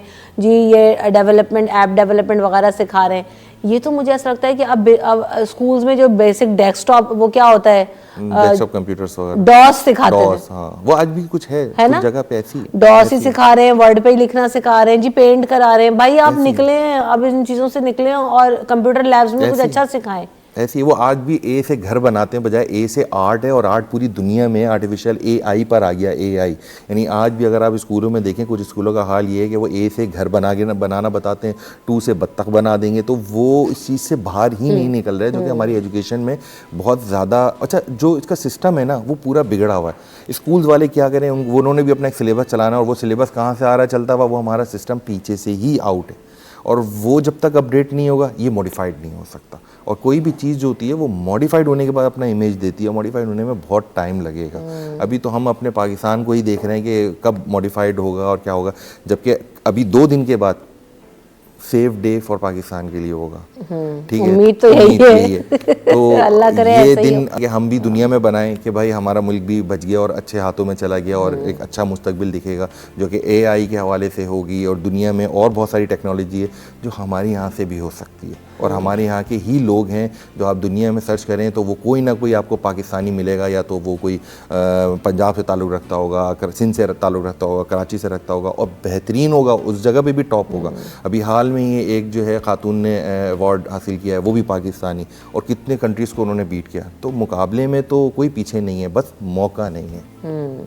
असल बात वही ना कि जब तक आप राइट डायरेक्शन में बच्चों को नहीं लगाएं, जैसे भी आपने टिकटॉक की मिसाल दी, यूट्यूब की मिसाल दी, हमने जी उधर यूट्यूब में तो देखें तो हाउ टू अर्न ऑनलाइन पे ही लगाया हुआ है, और जी उसमें टिकटॉक पे चले जाए तो सिर्फ नाचने पे हमने लगाया हुआ है। जबकि टिकटॉक के, मैं पहले भी टिकटॉक के ऊपर भी मैंने शो किया है, और उस पर भी हमने ये बात की थी कि जी इसका मकसद ये था कि आप पॉजिटिव कंटेंट भी क्रिएट कर सकते। दुनिया इसे किसी और तरीके से भी इस्तेमाल कर रही है, for marketing purposes, for education, for sales, कितनी तरह की अब तो शॉप्स आ गई हैं, चीजें और कितना मॉडिफाई हो गया, लेकिन हम अभी तक वहीं पे फंसे हुए। हम नाच गाने में लगे, हाँ, हमने उससे हमारी आगे कौम बढ़े, जो है वो नाच गाने में लगी है, और शायद वो समझती है उसी से अर्निंग कर सकते हैं। देखिए, जो चीज़ अगर हम हलाल हराम की बात करें ना, तो हमने हराम के पैरामीटर्स को देखा ही नहीं है। स्कूल में बताया जाता है, एजुकेशन में बताया जाता है, हमारे घरों में बताया जाता है बेटा झूठ नहीं बोलो, मगर ये नहीं बताते कि झूठ बोलना क्या नहीं है और झूठ होता क्या है। यानी होता क्या है ये नहीं बताते, बस ये कहते हैं कि झूठ नहीं बोलो। तो ऐसे टिकटॉक यूज़ कर लेते हैं, लेकिन ये नहीं बताते टिकटॉक किस पर्पस के लिए आया है, यूट्यूब किस पर्पस के लिए आया है, और बस लगे में दिन रात सिर्फ अर्निंग हो जाए। और वो अर्निंग कितनी गलत तरीके से भी की जा रही है, ये वो लोग जानते हैं बेहतर जो कि सिर्फ अर्न कर रहे हैं। उनको पता है कि यार अगर मैं ये नहीं करूँगा तो मेरी डेली अर्निंग कैसे होगी, जबकि वो तरीका ही गलत है। क्योंकि अर्निंग में आप 2 नंबर एप्लीकेशन यूज़ करते हैं, 2 नंबर तरीके बताते हैं, और फिर कहते हैं देखें आपने अर्निंग नहीं की तो आपका क्या फ़ायदा होगा। ये आगाही भी गलत दे रहे हैं। वो जो आजकल यूट्यूबर्स अपने 1 लाख 2 लाख सब्सक्राइबर्स करके बैठे हुए, तो उनको ये चीज़ भी बतानी चाहिए कि देखें हर चीज़ का सही और गलत इस्तेमाल है। अगर आपने अर्निंग ही करनी है तो सही वे इस्तेमाल करें। एप्लीकेशन के रिव्यूज़ देने होते हैं, मुख्तलिफ लोग $2 से लेकर $200 कमा रहे हैं, वो रिव्यूज़ ही झूठे दे रहे हैं। तो फिर जब दूसरे लोग उस रिव्यूज़ को पढ़ के एप्लीकेशन को रीड करेंगे या इंस्टॉल करेंगे तो ये ज़्यादती हो गई ना। और जब ज़्यादती हो गई तो इसका मतलब आपने वो अर्निंग गलत की थी, किसी को धोखा दे के कमाया। तो हमारे यहाँ ये चीज़ की आगाही नहीं है, बस ये है कि डेली अर्निंग डेली अर्निंग। अब आपने जो रिव्यूज़ की बात की, हम ये देख रहे थे इंस्टाग्राम वगैरह पे, हमें चूँकि हम लोग पब्लिक फेस हैं और जो है वो फॉलोअर्स भी ज़्यादा हैं, लोग फॉलो करते हैं, देखते हैं, तो इसी तरह जो है वो कोलैबोरेशन में स्पॉन्सर्स जो है वो रब्ता कर रहे होते थे, और मुख्तलिफ जो है ना वो कोलैबोरेशंस आ रही होती थी। लेकिन वो अब मैंने बिल्कुल पर्सनली उनको बंद कर दिया। मैं बिल्कुल भी कोलैबोरेशंस या PR अब एक्सेप्ट नहीं करती हूँ। उसमें क्या होता है, आपको फेक रिव्यूज़ भी अब आप जाहिर सी बात है, आपको किसी ने भेजा हुआ उसको बारे में एकदम से ही बुराई कर दें तो वो फिर वो भी ऑफेंड हो जाते हैं। और मैंने कहा अगर मुझे झूठ ही कहना है तो मेरी अपनी क्रेडिबिलिटी पे 10 सवाल खड़े हो रहे हैं, तो मुझे ऐसी कोई फ्री की चीज़ नहीं चाहिए जिससे आपके जो है पर्सनालिटी पे या आपकी जो है Image वो negative हो जाए। हाँ, तो वो जाहिर सी बात है वो लोग इस्तेमाल करते जी, जी, हैं, बिल्कुल कहीं ना ऐसे कहीं ही। कोई ना कोई उनको फिर अवेल कर रहा होता है। रिएक्शंस आते हैं फिर उल्टे, तो- और वो आपकी अपने ऊपर इम्पैक्ट कर जाते हैं indirectly। बिल्कुल ऐसा ही है आपके। तो ये एक सेफर लाइन जो है वो आपको जरूरी खुद है। क्रिएट करनी पड़ती बहुत है। जरूरी ये बाउंड्रीज हमारे यहाँ सेट करना सिखाई नहीं गई हैं जबकि बेसिकली। हमारा इस्लाम खुद इस्लाम और सलामती का मजहब है, और वो खुद सेफ लाइन बताता है, और उसके अंदर आप आ जाएं तो सब हर कुछ तरह से आप मौजूद सेफ है। हैं। तो लेकिन हमने अपने मजहब और ईमान को ही नहीं समझा। हम तो बस डेली की वो कितना कमा रहा है हम उस दौड़ में लग गए, और कितना कमा रहा है उससे ज़्यादा दौड़ेंगे और उससे ज़्यादा कमाएंगे, हम इस दौड़ में लग गए। जो हमारा ईमान था, जो हमारा माशरे की वो थी या करेक्टरिस्टिक्स थी, और बहुत सारे जो कल्चर नेचर्स थे और कलर्स थे, हम सब उनको छोड़ गए। आज बच्चे को अब देखें, बच्चे का बचपन ही नहीं है, बच्चे का बचपन है ही नहीं। हमारा बचपन होता था, हम गलियों में खेलते थे, लाइट भी जाती थी, और भी बहुत सारे मसाइल थे, वो आज भी हैं, ऐसा नहीं है। लेकिन चीज़ें लाइट थोड़ी ज्यादा सी खुशी का फैक्टर होता factor था, कि झूमते हुए बाहर दोस्त निकलेंगे और बाहर लाइट चली गई, खेलने चलो। ऐसी था। अब लाइट बच्चे चली पता जाए तो नहीं बच्चे वहाँ बेचैन जी, मोबाइल बंद हो गया, मोबाइल बंद हो गया, इंटरनेट इंटरनेट बंद हो गया जाए है। तो वो अपने वालिदैन के पास आके बैठता है कि हाँ भाई कैसे हैं आप, ठीक ठाक है। तो ये तो फ़र्क रह गया है ना हमारे यहाँ पर। जो आगाही है वो बहुत दूर रह गई है। मज़हब में हमारे जहाँ आगाही थी, सेफ लाइन थी, सब खत्म हो गया। सेफ डे तो हमारे मज़हब ने बताया था। सही बात है। हर चीज़ सलामती, मज़हब इस्लाम, नाम ही इस्लाम सलामती का है। बिल्कुल, आप बिल्कुल दुरुस्त बात करेंगे, बहुत अच्छी बात है कि, लेकिन वही वाली बात है कि हमें वक्त के साथ साथ ना इस्लाम तो मुकम्मल ज़ाब्ता हयात है बिल्कुल, और ज़ाब्ता अखलाक है, बेशक। लेकिन आप उसको प्रेजेंट कैसे करते हो दौरे हाजिर में, ये मैटर करता है। और मगर इसमें समझेंगे तो प्रेजेंट करेंगे ना। यही तो बात है, हम ये पढ़ के हमारे present करते हैं। ये हमारे उलमा कराम की भी जिम्मेदारी है। ये बिल्कुल है। खाली इंटरनेट सेफर डे किसी एजुकेशन या पेरेंट्स की तो जिम्मेदारी नहीं है, ये तो फिर आपको उलमा कराम पे भी आती है। फिर आप इसके बारे में मसाजिद में भी बात करें, आप फिर इसके बारे में अपने नहीं करते खुतबों में ना। भी बातें करें। खुतबों में जी वही हो रहा है, 4 शादियां और जी तलाकें, ऐसे ही चल रहा है। और जो है वो ऐसे ही चल रहा है। इससे आगे नहीं बढ़ रहे लेकिन हम। वो इससे आगे कैसे बढ़ेंगे? उनकी जो अर्निंग है वो इसी तरफ घूम रही है ना। अगर आप जिस पॉइंट पे बात कर रही हैं कि हमारे उल्मा कराम और ये वो, तो देखें उल्मा कराम भी, एक तो उल्मा कराम की ड्यूटी नहीं है, और अगर ड्यूटी है उल्मा कराम की तो फिर वो उल्मा कराम है जो इस टेक्नोलॉजी फील्ड में है, उनसे फिर राय ली जाए। फिर बात वहीं आ जाती है कि मौका ही नहीं मिलता उनको। उन मौका सिर्फ उन्हीं लोगों को मिल रहा है जो फेसबुक और यूट्यूबर के ऊपर आपको हंसाएंगे, एंटरटेनमेंट देंगे। वो कहीं पे भी बैठ के दें, वो कोई भी प्लेस हो, वो अगर दे रहे हैं तो बस भाई ये एंटरटेनमेंट है, ये हमारे हीरोज़ हैं। हमारे यहाँ तो हीरो की डेफिनेशन ही चेंज हो गई ना इस दौर के अंदर आकर। तो हम भूल ही गए कि हमारे हीरोज़ थे कौन। आज हम उनको छोड़कर हम आज उनको बनाते हैं जो अपनी फैमिली को उल्टी सीधी वीडियोस चल रही होती हैं, घुमा रहे होते हैं। अभी एक कैंपेन चल रही है, हसन बेग ने बहुत अच्छा इशू उठाया था कि भाई आप अपनी फैमिली, दुनिया बनाती है, दुनिया करती है। हम भी बचपन से सारे अपनी फिल्मी ड्रामे सब देख रहे होते हैं, लेकिन वही सेफ लाइन को जब आप क्रॉस कर जाएंगे ना तो हमारे माशरे के अंदर एक गलत इम्पैक्ट क्रिएट करेगी, और जो कि हमारी इनडायरेक्टली हमारी आने वाली जनरेशन को तबाह कर देगी। बिल्कुल ऐसे और अगर नहीं कर रोका रही जाए, है। अगर नहीं रोका जाएगा तो भाई इसमें साइबर वाले भी इन्वॉल्व हैं, क्योंकि साइबर वालों के लिए सिर्फ ये थोड़ी है कि अगर आपका किसी ने हैक कर लिया, कुछ कर लिया तो उसको रिकवर करेंगे। वही मसाइल हल नहीं होते, सिर्फ अनफॉर्चुनेटली उसको ही कहना नहीं पड़ता है। होता। लेकिन बिल्कुल ऐसे ही। जिनके साथ ही हुए हैं, और बहुत क्लोज लोगों में मेरे साथ जो है वो कुछ इस तरह की चीज़ें हुई हैं, साइबर रिलेटेड इश्यूज, लेकिन जो है वो अभी तक वो केसेस चल ही रहे हैं, मामलात हो ही रहे हैं, कोई रिकवरी नहीं है। स्पीड अप करना चाहिए प्रोसेसेस को। देखिए इससे वही बात सेफ आती है ना, वर्ल्ड तभी सेफ कहाँ हाँ। होगा इसमें। देखिए अब होता क्या है कि आपको छोटा सा एक लिंक दिया कि भाई ये लिंक है, आप इसको चेक करें वीडियो, आपने बिना चेक किए हुए आपने लिंक ऑन कर दिया। आपके मोबाइल में आपका डेटा सेव हो रहा होता है, और ऐसी एप्लीकेशंस होती हैं कि वो आपका सारा डेटा ले जाके ना उस बंदे को दे देती Permission हैं। access जब आप किया खोलते हैं होता तो आपको ये लगता है ओहो ये तो वेबसाइट में कुछ था ही नहीं, तो गलत वो दे दिया। तो वो शॉर्ट लिंक्स होते हैं जिससे आपका पूरा डेटा आ जाता है, उसके बाद चंद सेकंड लगते हैं और आपका पूरा जो भी मोबाइल होता है वो एक्सेस हो जाता है।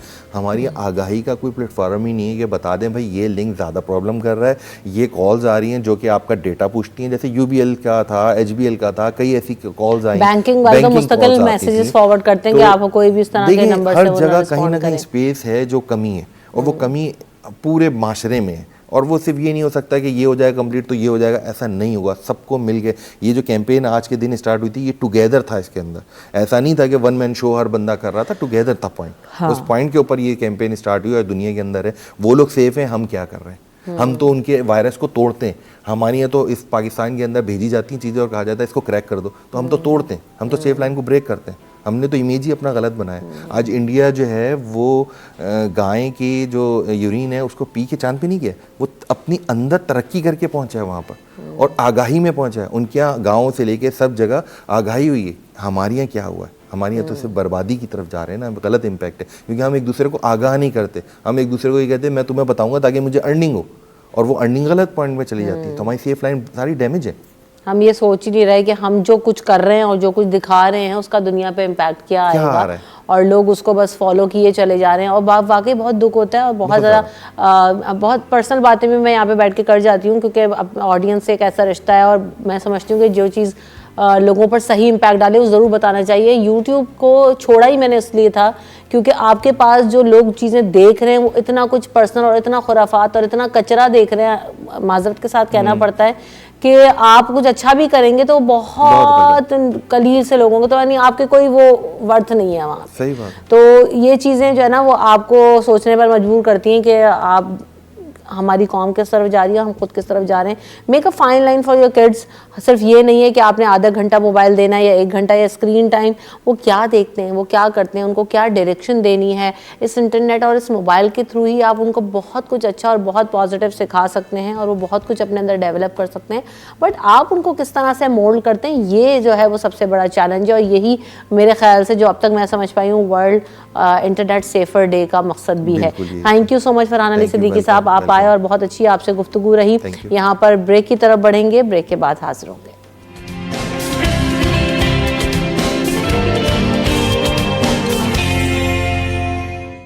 Welcome back in city at 10। तो जनाब आज के हम इस सेगमेंट में बात करेंगे कि जो स्लीप डिसऑर्डर्स हैं वो क्या होते हैं, और एक अच्छी नींद जो है वो कितनी हमारी बॉडी के लिए ज़रूरी है, कितनी हमारी ब्रेन के लिए ज़रूरी है, कितनी हमारी ज़िंदगी के लिए ज़रूरी है। कहते हैं ना कि नींद एक ऐसी नेमत है और सेहत एक ऐसी नेमत है कि उसका कोई मुतबादिल नहीं है। आप दुनिया की सारी नेमतें ले आएँ, आप दुनिया भर का पैसा ले आएँ, अगर कोई शख्स पुरसुकून नींद नहीं ले पा रहा होता है तो उसके लिए वो सब कुछ उसको लग रहा होता है कि वो बेकार है, कि किसी तरीके से वो एक अच्छी नींद ले ले। तो अल्लाह ताला ने यकीनन रात बनाई, सोने के लिए बनाई, नींद बनाई, ताकि इंसान अपने आप को, अब हम मोबाइल फ़ोन बैटरियों पर लगा रहे होते हैं, रिचार्ज कर रहे होते हैं, तो बहुत ईजी हो गया समझाना कि अपने आप को रिचार्ज करने के लिए, अपनी बॉडी को रिचार्ज करने के लिए, अपनी बॉडी को फुल करने के लिए, अपनी बॉडी को जो है वो पावर अप करने के लिए एक अच्छी नींद का होना बहुत ज़्यादा ज़रूरी है। 8 घंटे की नींद हमने सुना हुआ है, अब इसको मज़ीद जानेंगे कि एक अच्छी नींद की डेफिनेशन क्या है और एक अच्छी नींद आपकी बॉडी के ऊपर क्या असरात रखती है। इसके बारे में हमारे पास जो स्लीप एक्सपर्ट हैं डॉक्टर महरीन सुलेमान, वो हमें बताएंगी। अस्सलाम वालेकुम महरीन, कैसी हैं आप? वालेकुम सलाम, अल्हम्दुलिल्लाह बिल्कुल ठीक ठाक। तो हम बात कर रहे हैं कि जो अच्छी नींद है उसकी डेफिनेशन क्या है और कितनी ज़रूरी है, और ये हमारी बॉडी के ऊपर क्या इम्पैक्ट डालती है। देखिए, नींद जो है ना उसकी 2 चीज़ें हैं। पहले कहा जाता था कि सिर्फ घंटों की, 8 घंटे, 6 से 8 घंटे। अब हम कहते हैं कि सिर्फ टाइम नहीं, उसकी क्वालिटी भी अच्छी होना भी ज़रूरी है। तो अगर आप माना कि for what ever reason, even if आपको नहीं मिल रही वो 6 से 8 घंटे की नींद, लेकिन इट्स गुड क्वालिटी स्लीप, कि सुबह उठ के आप फ्रेश हैं, ये एक अलामत होती है। आप 10 घंटे सो सकते हैं, लेकिन अगर आप फ्रेश नहीं उठ रहे, फटीग्ड उठ रहे हैं, थके थके हैं, दिन भर नींद आ रही है, तो वो अच्छी क्वालिटी की स्लीप नहीं है।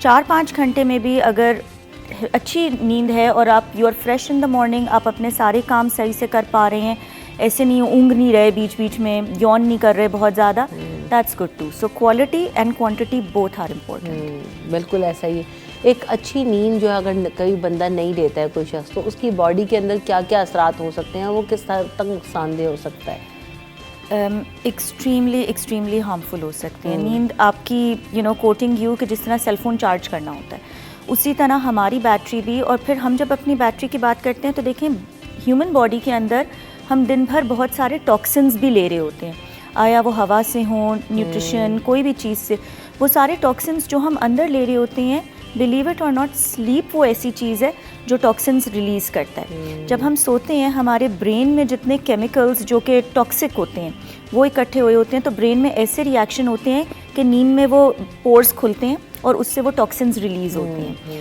ना सिर्फ ये, मेमोरी, जो हमने अगर दिन भर कोई चीज़ देखी है या वी वांट कि वो कंसोलिडेट हो मेमोरीज़ में, हमें याद रहें वो चीज़ें, उसके लिए नींद बहुत ज़रूरी है। जिस तरह कंप्यूटर में हम सेव का बटन क्लिक करते हैं ना, sleep does that for you. Metabolism, खाना हम खाएं उसको प्रॉपर्ली बर्न करने के लिए, फिट रहने के लिए नींद ज़रूरी है। अच्छा लगने के लिए, स्किन का अच्छा लगने के लिए, ग्लो लाने के लिए, ग्लो, प्रीमेच्योर एजिंग प्रिवेंट करने के लिए नींद, ठीक है, beautification creams what ever, sure, well and good, लेकिन जो नींद है ना वो अंदर से सेल्स को वो एनर्जी देती है कि तो ना सिर्फ ये कि आप मेंटली फ्रेश फील करते हैं, बल्कि आप अच्छे लगते भी हैं, योर स्किन लुक्स गुड। बिल्कुल ऐसा ही, सही बात है। आप ये देखिए, अच्छी तगड़ी लेन लेके अगर आप उठें तो आपका मुंह जो है वो वैसे ही चमक रहा होता है। जैसे मैं जो है ढंग से सो के उठ जाऊँ, मेरे घर वाले खुद कहते हैं आज क्या लगाया, मैंने कहा कुछ नहीं लगाया, आज मैं सही से सोई हूँ। बिल्कुल तो पता चल रहा होता है कि आप जो है ना ठीक तरीके से सोएं, आप फ्रेश होकर उठें। जो आपने बात की कि क्योंकि I have a very small new born baby, तो उसके साथ आपको पता है कि कितनी नींद डिस्टर्ब होती है, तो वूमन जो है वो ऐसी उठ रही होती है, मुझसे कोई बात भी ना करे। लेकिन ये है कि हाँ, जब आप बिल्कुल डीप स्लीप ले रहे होते हैं देन यू फील फ्रेश। अगर आपके भी कोई सवाल है तो आप हमें कॉल कर सकते हैं और पूछ सकते हैं। बहुत सारे लोग जो है ना सो रहे होते हैं लेकिन वो जाग रहे होते हैं, एक माइंड इज ऑलवेज प्रेजेंट। तो ये नींद का क्या है, ये अच्छी नींद होती है, नहीं हो पा रही होती, क्योंकि सो भी रहे हैं लेकिन आसपास सब कुछ पता है कि क्या हो रहा है क्या नहीं हो रहा, और दिमाग जो है ना मुस्तकिल चल रहा होता है। या आप देखें बहुत ज़्यादा वर्कलोड जिन लोगों के ऊपर, तो वो वही कैलकुलेट कर रहे होते हैं, वही बातें सोच रहे होते हैं या कर भी रहे होते हैं। तो ये तो इसमें देखें ये है कि एक तो मैं हमेशा कहती हूँ कि देखें your mind and your brain is like a 3 year old, एक 3 साल के बच्चे की तरह। उसको आप खेलने का ऑप्शन दें, वो हमेशा खेलेगा, या उसको कहें कि सो जाओ। स्लीप इटसेल्फ एक बोरिंग चीज़ लग रही होती है, specially for type A personalities जिनको होता है कि काम करना है या डेडलाइंस हैं या हर वक्त सोचना है, उनके लिए। तो एक आप उनको एक बोरिंग लेकिन इम्पॉर्टेंट टास्क करने को दे रही हैं, उसमें हम स्लीप हाइजीन प्रैक्टिस करने को कहते हैं, जो कि गुड हैबिट्स टू अनलर्न जो हमने bad habits because of lifestyle सीख ली हैं। एक तरफ ये, दूसरी तरफ ये होता है कि देखें डिफरेंट तरह के स्लीपर्स होते हैं। कुछ लोग जेनेटिकली लाइट स्लीपर्स होते हैं, they are aware of their surroundings, उन्हें पता चल रहा होता है कि कमरे में कोई आया कोई गया। मतलब ये नहीं है इसका कि वो डीप स्लीप में जा नहीं रहे, वो जेनेटिकली उनका मेकअप ऐसा है कि वो डीप स्लीप में जा भी रहे हैं, but they are conscious and aware about their surroundings. तीसरी चीज़ इसकी ये है कि अगर तो ये एंग्जाइटी इंड्यूस कर रहा है, then you take the steps कि वो ना हो। मतलब आप वो वाली थॉट्स, जिस तरह थॉट्स आ रही हैं कि अच्छा 2 घंटे रह गए हैं मैं उठ नहीं सकूँगा, ठीक है, तो अलार्म क्लॉक रख के और वॉल क्लॉक हटा दें, क्लॉक तक रिमूव फैक्टर्स जो एंग्जाइटी वो इंड्यूस करें। एंड एक खुद को ये पॉजिटिव रीइंफोर्समेंट होती है कि जितनी भी स्लीप मिलेगी that will be sufficient for me. Don't get into the loop के नींद नहीं आएगी, काम अच्छा नहीं होगा, अच्छा ये सोच लेता हूँ, अच्छा वो सोच लेता हूँ। बोरिंग चोर है ना, तो उसमें हमें सारे थॉट्स आती हैं कि अच्छा मैं ज़रा सा प्लानिंग कर लूँ, अगले दिन का सोच लूँ, ये टास्क एड्रेस कर लूँ। So you have to consciously train your mind, like जिस तरह हम 3 साल के बच्चे की ट्रेनिंग करते हैं, उसी तरह से। बच्चों के लिए नींद कितनी यकीन बहुत इंपॉर्टेंट है, लेकिन बच्चों को कितनी देर सुलाना चाहिए? देखिए एज पे डिपेंडेंट होता है। आप देखेंगे कि न्यूबॉर्न खुद ही से जो है वो बेशक इंटरवल्स में ले रहा है लेकिन ज़्यादा नींद लेता है। नींद बच्चों के लिए एक्चुअली हर किसी के लिए बहुत ज़रूरी है, बच्चों के लिए डेफिनेटली ज़रूरी है, क्योंकि हमारा जो ग्रोथ हार्मोन है वो एक्टिव होता है इसमें।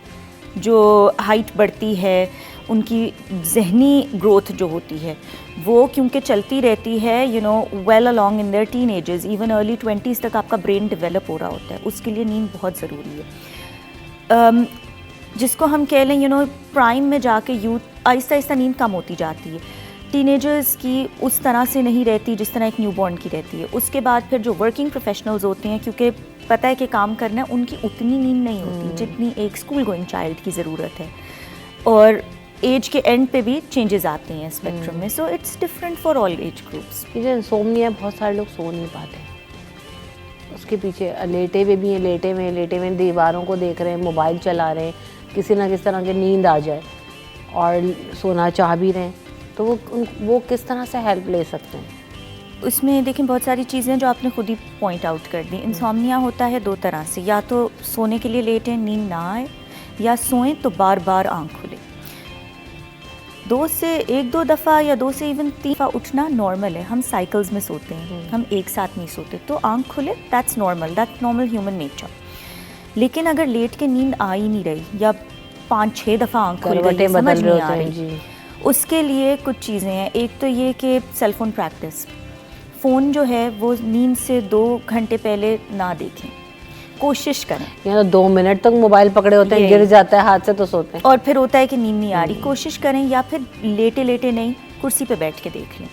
ट्रेन योर माइंड के लेट के आपको नींद आए, वो ना हो कि और आते हैं, जिस तरह कोविड टाइम्स में बहुत सारे लोगों को आदत हो गई थी बेड में काम करने की, वर्क फ्रॉम होम चल रहा था, they were having a lot of trouble sleeping, क्योंकि माइंड को भूल गया था कि बेड तो सोने के लिए, वो रिलेट कर रहा था खाने के लिए, टीवी देखने के लिए। तो हैबिट्स चेंज करना।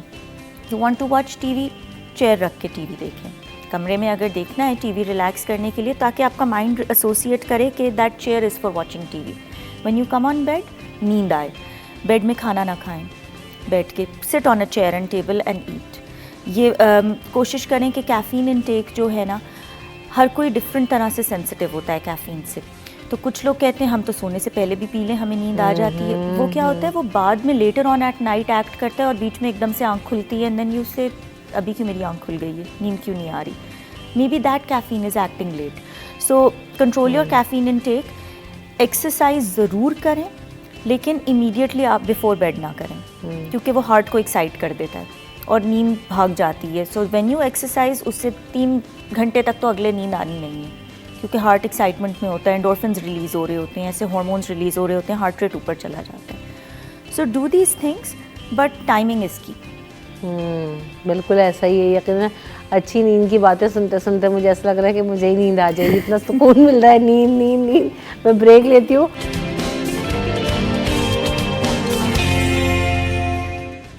Welcome back, it's city at 10। तो जनाब, जाने से पहले हम बात करते हैं स्लीप डिसऑर्डर्स के हवाले से। अच्छा, मेडिकेशंस बहुत ज़्यादा लोग ले रहे होते हैं। जी नींद नहीं आ रही, लो दवा खा लो, ये लो नींद की गोली।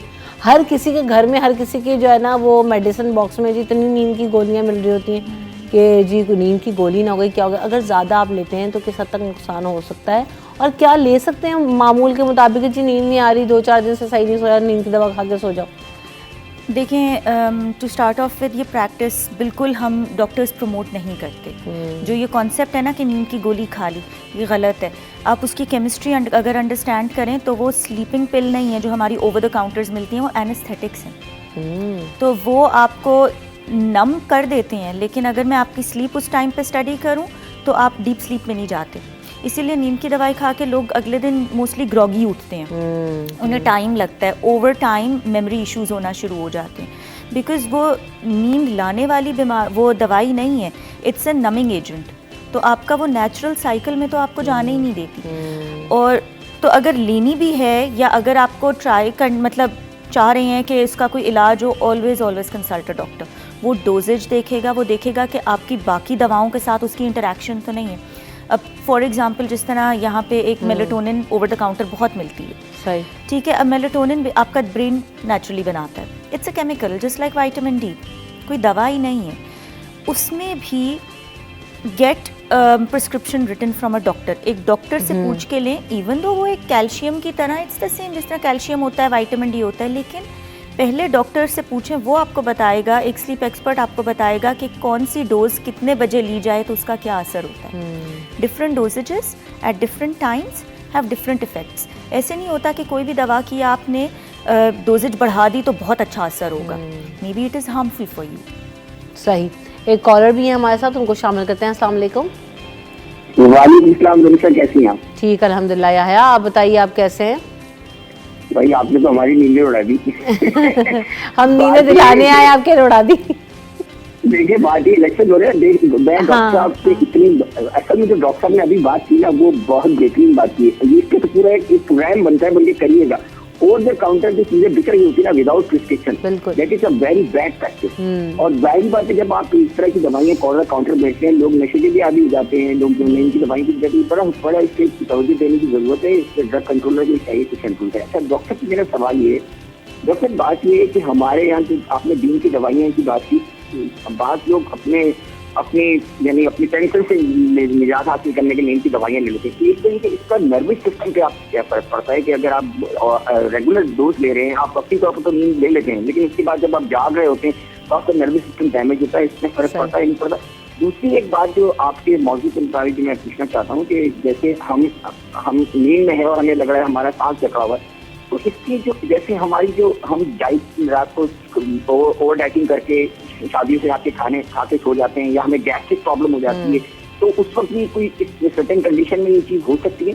और एक सवाल मेरे और जिंदगी ये सवाल है कि देखिए, अगर हम जिस तरह हमारे नींद का पैटर्न हो चुका है, हमारे बच्चे जो हैं वो रात भर वो लगे रहते हैं मोबाइलों में अंदर और उनकी नींद पूरी नहीं होती, और दिन में जो वो जाग रहे होते हैं तो उनकी नींद की हालत में होती है। दैट इज, इसके बारे में भी आप कुछ कहिए और समझाइएगा लोगों को जरा। सही, बहुत शुक्रिया आपने कॉल किया।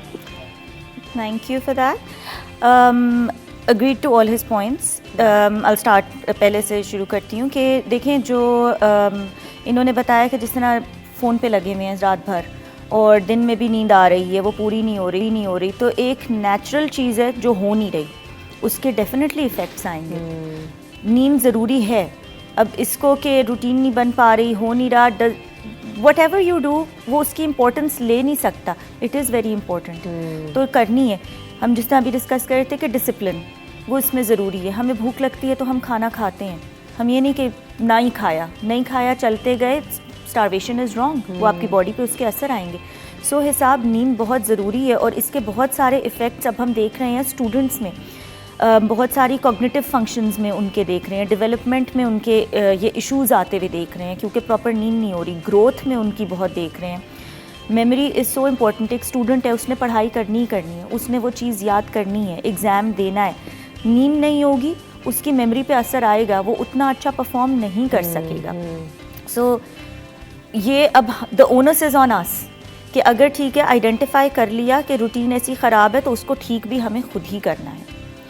आप फ़ोन उस ज़्यादा टाइम ना यूज़ करें, रात को सोएं, मेक श्योर कि you get your proper sleep, कि अगले दिन स्कूल है, कॉलेज है, जाना है, आप नींद करें। वो ओवर द काउंटर मेडिसिन की जहाँ तक बात थी, डेफिनेटली इनके लॉन्ग टर्म इफ़ेक्ट्स हैं। देखें, एक दवाई जो उस चीज़ के लिए बनी नहीं है, वो एक एनेस्थेटिक है, एक नमिंग एजेंट है, उसको हमने नमिंग को नींद समझ के अब अपनी लाइफ में शामिल कर लिया है। Of course it's going to have its effect. A lot of medications जो हैं जिनको बेंजोडाइज़ेपिन्स की हमारे लिए कैटेगरीज होती हैं ना, जैसे एंटीबायोटिक्स हैं, बेंजोडाइज़ेपिन्स इस तरह की होती हैं, वो एडिक्टिव होती हैं नेचर में, उनकी आदत हो जाती है। 7वें दिन के बाद आपकी बॉडी के वो सिस्टम किक इन हो जाते हैं जो उसकी तलब करते हैं। सही। यू स्टार्ट तो आप ना ले तो नींद ही नहीं आएगी, तो आपकी आदत हो गई, डिपेंडेंसी हो गई, डिपेंडेंसी हो जाती है। उसके बाद डोज आपको बढ़ानी होती है। आपने देखा होगा लोग स्टार्ट कहाँ से किए, फिर उससे स्ट्रॉन्ग, फिर डोज भी बढ़ रही है। So your addiction centres kick in और आपको उसकी आदत हो जाती है और फिर आपको उसकी डोज बढ़ानी पड़ती है।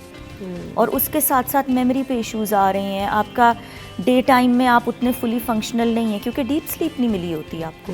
बिल्कुल ऐसे। एक और सवाल उन्होंने पूछा था कि खा पी के जो सो जाते हैं तो उससे भी स्लीप में प्रॉब्लम होता है। डेफिनेटली हमारा लाइफस्टाइल ऐसा है कि हमारी हर चीज़ रात के खाने और दावतें और मुरक्कन लेट खाने, नाइट, और वो भी इतने हैवी खाने, it's not the best thing to do, नहीं है। और खा के एकदम से सो जाएं तो वो क्या होता है, रिफ्लक्स हो सकता है, एसिडिटी होती है डाइजेशन में। थोड़ा सा वक्फा दे के खाने के बाद और फिर सोएं, कोशिश करें। देखें, समटाइम्स डिनर्स, शादियाँ यू कांट अवॉइड, अंडरस्टूड, लेकिन अपनी बाकी की लाइफस्टाइल में खाना ज़रा जल्दी खाएं, बहुत लेट ना खाएं और बहुत हैवी ना खाएं, और अगर खाएं तो गैप दें, बिल्कुल ऐसे एकदम से खाते ही लेट ना जाएं। बिल्कुल ऐसा ही है। अच्छा, हम जब यहाँ पे ब्रेक लेते हैं, ब्रेक के बाद जब वापस आएंगे तो ये भी बात करेंगे स्लीप एपनिया क्या होता है। नहीं, जो लोग बहुत ज़्यादा खर्राटे ले रहे हैं और हम कहते हैं ना कि ये तो खर्राटे भर भर के सो रहा है तो ये जो है वो बहुत अच्छी नींद ले रहा होगा, तो ये जो फिनोमेना है इसको हम डिस्कस करेंगे कि क्या वाकई ऐसा होता है या नहीं है after this break.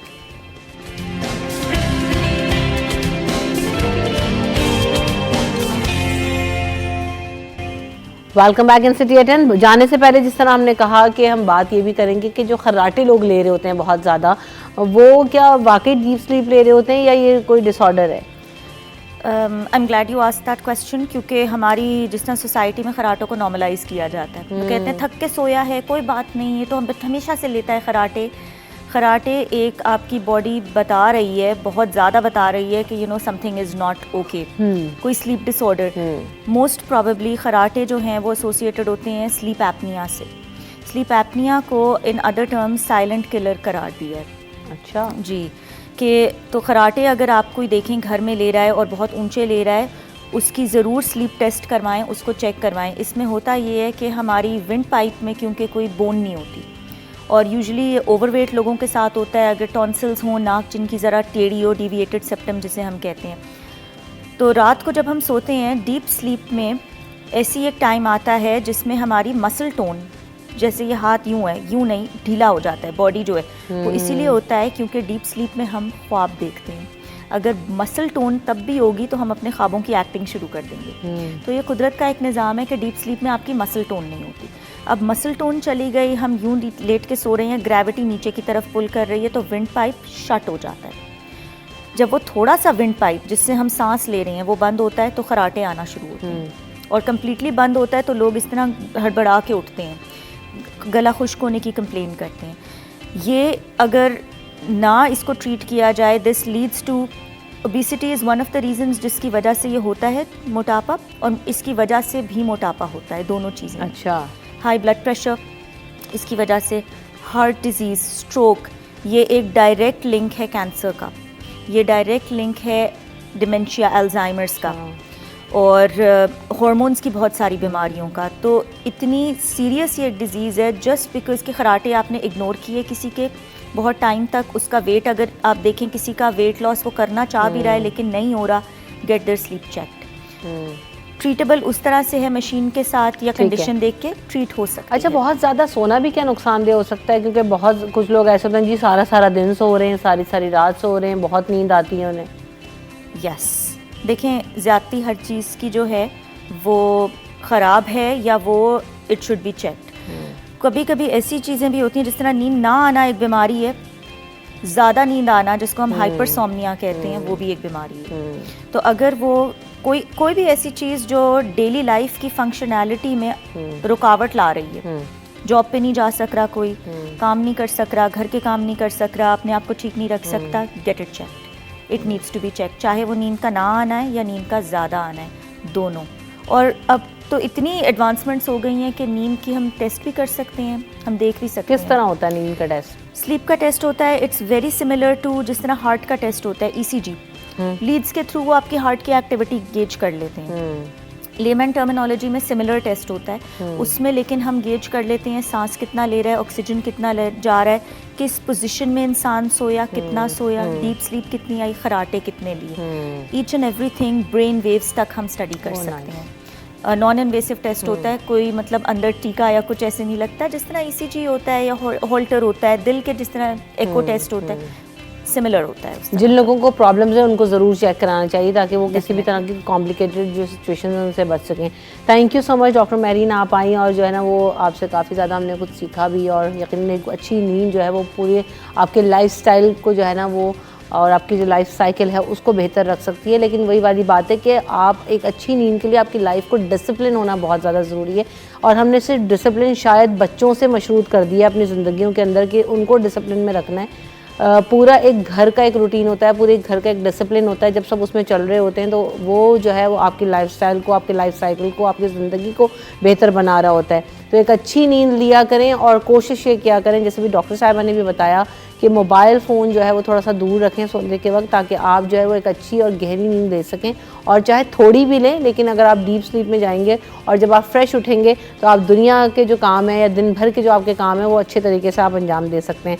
Thank you so much for coming in the show. यहाँ पर प्रोग्राम का वक्त ख़त्म हो गया। रमशा कमर और टीम को दीजिए इजाज़त, अपना ख्याल रखिएगा, अल्लाह ने के बाद।